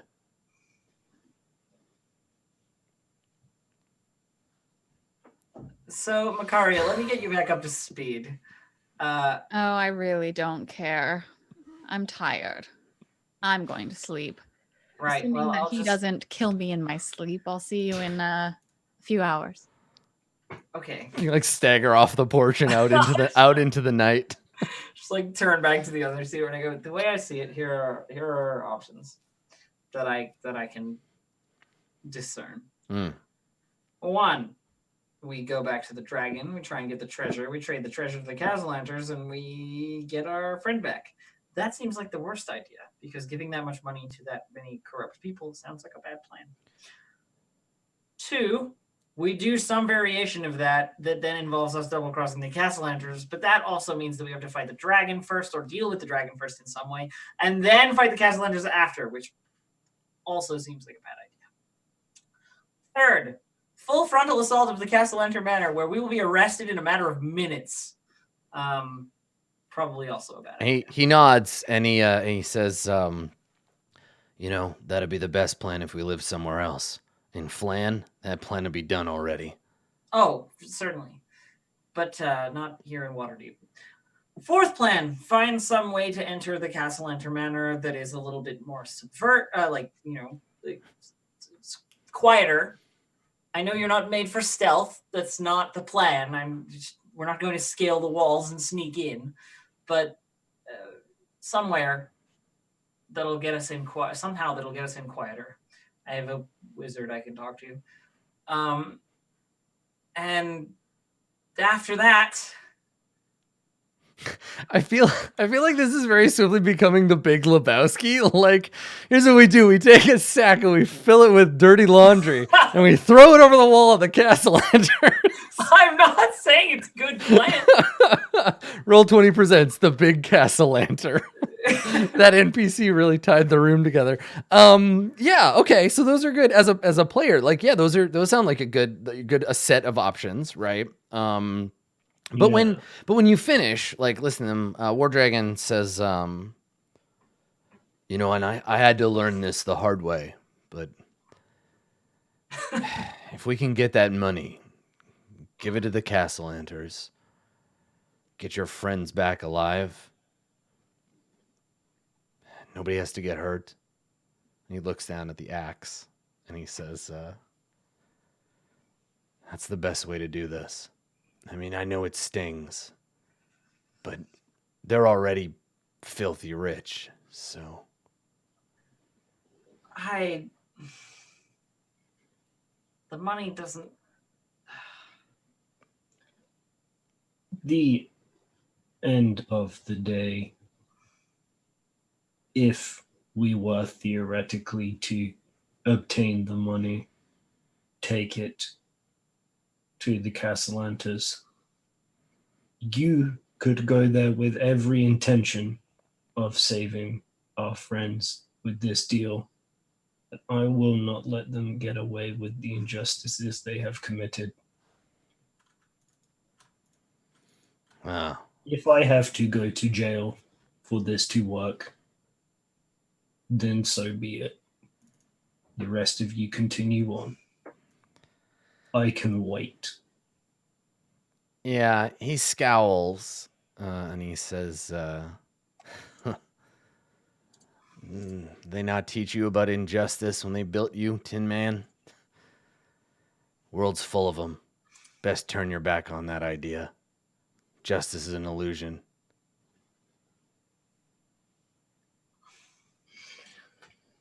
I have not been on this or any plane for very long. These things are very complicated, and I'm still learning about them. What I would like to do is violence to these people. Not alone in that feeling, but rescuing Jewel is paramount, really. And that's the trick. Distraction. You may not feel it, but they got a knife to your balls. And he like looks at your crotch. And he looks back at your face. He's like, metaphorically. And we storm that place. They're gonna kill your friends. Not storm. We will get the gold first. I had a thought. If the dragon worked for Lord Neverember, it works for his son as well. I mean, he like scratches his beard and he says, well, Renier and his pops never really got along, but maybe this dragon doesn't know that. If he's been down there a while, Neverember was just a kid, and he may not have heard about the falling out. May not know that Rainier's been abandoned. Not a bad idea, Tin Man. Not a bad idea at all. And we have our in. We Good. have the gold to offer them. Let's collect Neverember and be done with this. And Then he nods and he says, "You know Rainier very well." We've met and rescued him and saved his life. So Well, pretty much. yeah, and he says, "Well, then I owe you something too, above and beyond being commanded to be here. Rainier Neverember is a friend of mine, an old good friend of mine, and if you saved his life," and he nods, and you can see like, I think again, Rin, you feel the like, yeah, thanks, you saved my friend. 8, fucking faking it. Like he's not lying, but like everything he's doing is, and maybe you can tell because you have to pretend to understand human emotions, but like It's performative. it's fake. Yeah. It's fake as shit. Yeah, it's good. It's a very, very good fake. It's been fooling everybody else, but he's just like, yeah, thanks. And like, so then he gets up and he says, it's a little late. You want to rest first, or should we just, like, looks at the door? Better to be prepared, and Makari is asleep already, so Right. Cut to upstairs, and Makari is like, sleep of the dead. So yeah, Melun nods, and he says, "All right. Well, is there somewhere I can make yourself comfortable, just about as comfortable as any of us will be." And I he have a room. I don't need anywhere to sleep. I think it has a bed in it still. yeah. Did I throw the bed out of the window? I don't remember. Yeah, when you say that, you're like, I think it still has a bed. We cut to the garbage pile behind your house, and there's 2 raccoons fighting over a blanket. So he shakes his head and he says, "Nah, it's fine. I'll just put a couple of chairs together. Better to have somebody keeping watch anyway." And he goes and he sits down by the window and like puts his feet up and then he puts his axe on the table. It's like, puts his hands behind his head and just leans back. Yeah, also don't go in the basement. There's a bunch of corpses down there. Yeah, also the bar is haunted, but don't tell him that. Yeah, okay, so everybody gets a sleep then? Did the Raven come back? Yes. Yeah, it You did. get half of Okay. hit dice back on a long rest? Yeah, you get half your total hit dice. back. Okay. That was Two the hit dice. question. Are we level 5 yet? No, you won't get level. No, you come are on. never going to make it to level I need 5. 2 attacks. Just No, you don't get level 5 till you're done. Level 5 is a myth. It's not real. It's like the cow level. Doesn't exist. But it does. Nope.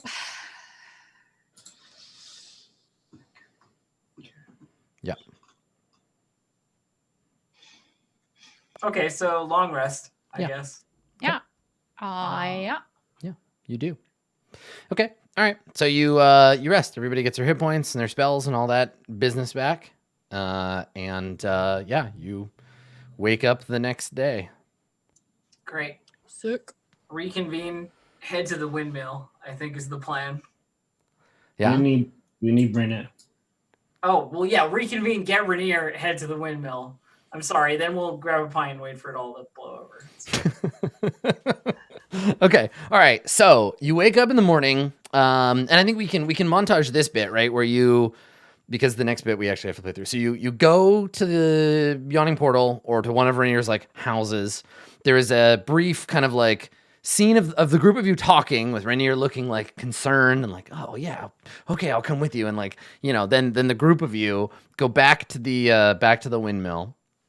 The abandoned, it's an abandoned tower. The windmill was different. It was a different time. And you end up back there, and then Makaria evaporates. It does. That's Oh, right. no. So we can't see Elf now, but it's just me and Dave. How you doing, Dave? How's it going? great. How's it Yeah, going all over right. there? It's okay. I just got a message from Blue Jay saying that her internet crapped out. So we'll give her a minute to jump back in. Yeah. There's not much left of this session, to be honest. Yeah, we're pretty close. I to was the- just wondering if we could get to a point where like we like negotiate with the dragon, get that. Then have the Well, gold, so and- here's the you know what I mean? Like, I here's don't- the Here's the thing. thing. The Zentarum have already been there. Yeah, the Zentarum. I mean, they've been investigating for sure. They've been investigating the situation. But the question sort of becomes then like, well, you'll see when you get there. I'm sure we will. Yeah, the snow apocalypse has taken our Blue Jay away. So yeah, I think probably maybe we can kind of set up the closing sequence. So you go and you get Rainier, who is like, "What? You found my father's gold? I can't believe it." Yes, of course I'll help. Like, you know, because he really wants to undo the evil that he perceives his father having done, right? Totally. Where he's like, I want to make good. I owe you my life for saving me from the Zentarum. You get there, it's not as if the Zents have like gotten in or anything. Like, it's clear that the place is like ransacked, even if it wasn't already. But they've gotten as far as the secret door, which is open. You come down, you approach the same thing that blocked the Zentarum from getting in. The door is shut. So the big stone door is Crap. closed. Yep. The guardian within has shut the door once more, and so probably that would be where we would close. Gonna have to go knock on the castle entry door and be like, "Excuse me, do you have all the stuff so that we can open the door so we can get the gold for you to trade with the." Yeah. So that'll be the thing. So we're standing before the enormous shut doors, which are keeping all the other factions from getting in. But it's you guys, Maloon War Dragon, Rainier Neverember, and like, okay, we're gonna do it, but you fucking can't. Now you still have the scale, you still have the adamantine bar, right? You have those. So Yeah, all you need is a shapeshifter. Doppelganger. Yeah, except that Bonnie fucking hates your guts. Yeah, there's no way Bonnie's gonna help us again. Yeah. I have a plan. You have It's a plan? Well, that's the good. same- That's it's good the to same hear. plan I have for everything. Was it shapeshifter or doppelganger? I can't remember. I think it's shapeshifter. I think it's just that you both have doppelgangers. Yeah, I was gonna say it's actually not as hard as it seems. No, Like, a yeah. druid's a shape changer. What's that? A druid's a shape changer. Yeah, exactly. Like, these people exist. Yeah, that's right. There's actually a side quest, and I don't mind telling this. There's a side quest from one of the factions that can get you one of those. Is it the Emerald Enclave? No, it's not the Emerald Enclave. Oh, Thankfully. glad I have druids. What, that you can get you a druid? Yeah. There we go. Cool. Yeah, it's Okay. character. So it looks like Blue Jay's internet is toast, and it looks like it might be like neighborhood wide for her. It's a snow problem. So we'll just it's okay. You got your own window now. I fixed you so we can see you Oh, properly. okay. Elf. So you're Alright, okay. cool. You don't have to lean. I was just trying to lean it in a direction. No, so... you're good. I got you. So so we'll say our goodbyes for now, and then next week we'll get in there and see if you can get that gold, make that trade. So this is gonna be a short send off. Dave, why don't you begin? Yeah, okay. Cool, sweet. Thanks everybody for coming by. Yeah, I made the realization in the chat that it was really cool to not feel silly doing a deep like Yay! RP emotional scene, which was cool. So I just wanted to say thank you, both of you as well, and Blue Jay when she's here. For that. If you'd like to follow my stuff personally, you can follow me on Twitter at Dave_the_human. And yeah, things have taken a little longer than we wanted to get them off the ground, but there will be some announcements about streaming soon. So keep an eye there on that Twitter for when that's going to happen. Excellent. Cool. Thank you, Dave. Elf, how about you? Hi, friends. As usual, I'm Distracted Elf, and you can find me at twitch.tv/DistractedElf or on Twitter @DistractedElf. On the 27th of February is the session 0 for my as of yet unnamed D&D game that I have announced on Twitter as of yet unnamed, and I may just call it that. I don't know. but so that's happening on the 27th of February in the evening at like 5 p.m. PST. We'll start. And it's going to be like D&D around a table with a bunch of LARPers. So that'll be fun. You don't know anyone who's in it except for Siobhan, maybe. But because they don't have, it's just a bunch of LARPers I know. It's a whole different sphere. So, that's cool. I'm actually really curious to see LARPers playing tabletop D&D. That should be interesting. Yeah. And I'm going to be jamming that. And session 0 will be character creation and world building, because I want to build it a little bit like we did with our Burning Wheel game, where it was like collaboratively build it up together and then sort of GM from there. I haven't written anything for it yet, basically. So come by session 0 and check it out. 27th of February. Yay. Nice. That's awesome. Cool. Yes, do check that out.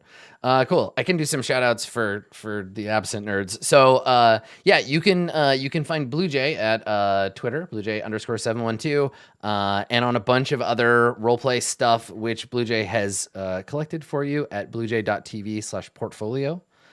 So throw her a follow, and then you can find our absent cat, our catnapped character, normally played by Lauren on Twitter at Random Tuesday, as well as a bunch of other places under the same name, and at Geekspace TV doing some other games. As for me, you can find me right here on Wednesday mornings with my brand new Ravnica D&D show, Jace Bellerin Must Die, which is just getting started. So if you want to get on board with that in the early days, now is a great time to do so. Sorry we had to cut the episode short, but I think it's an okay place to do it. If you have to get caught up on this or you want to watch any of the other stuff, the three of us especially have played like a bunch of shit together. You can find all of that over on YouTube at MS Roll20. We played Apocalypse World. We played Burning Wheel. Blue Jay was in that game. Dave and I played a really old school version of D&D. There's all kinds of good stuff going on. So go check out those old videos, and above and beyond everything else, just play role-playing games. Just go do it. Go and play it yourself.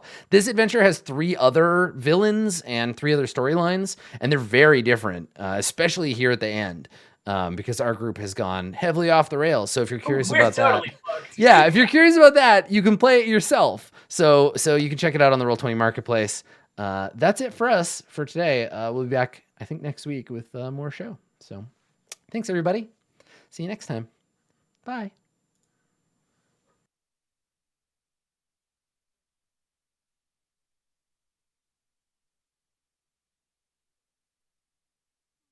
This stream is brought to you by Roll20, an easy-to-use virtual tabletop dedicated to making tabletop RPGs accessible to everyone. Join the adventuring party at roll20.net.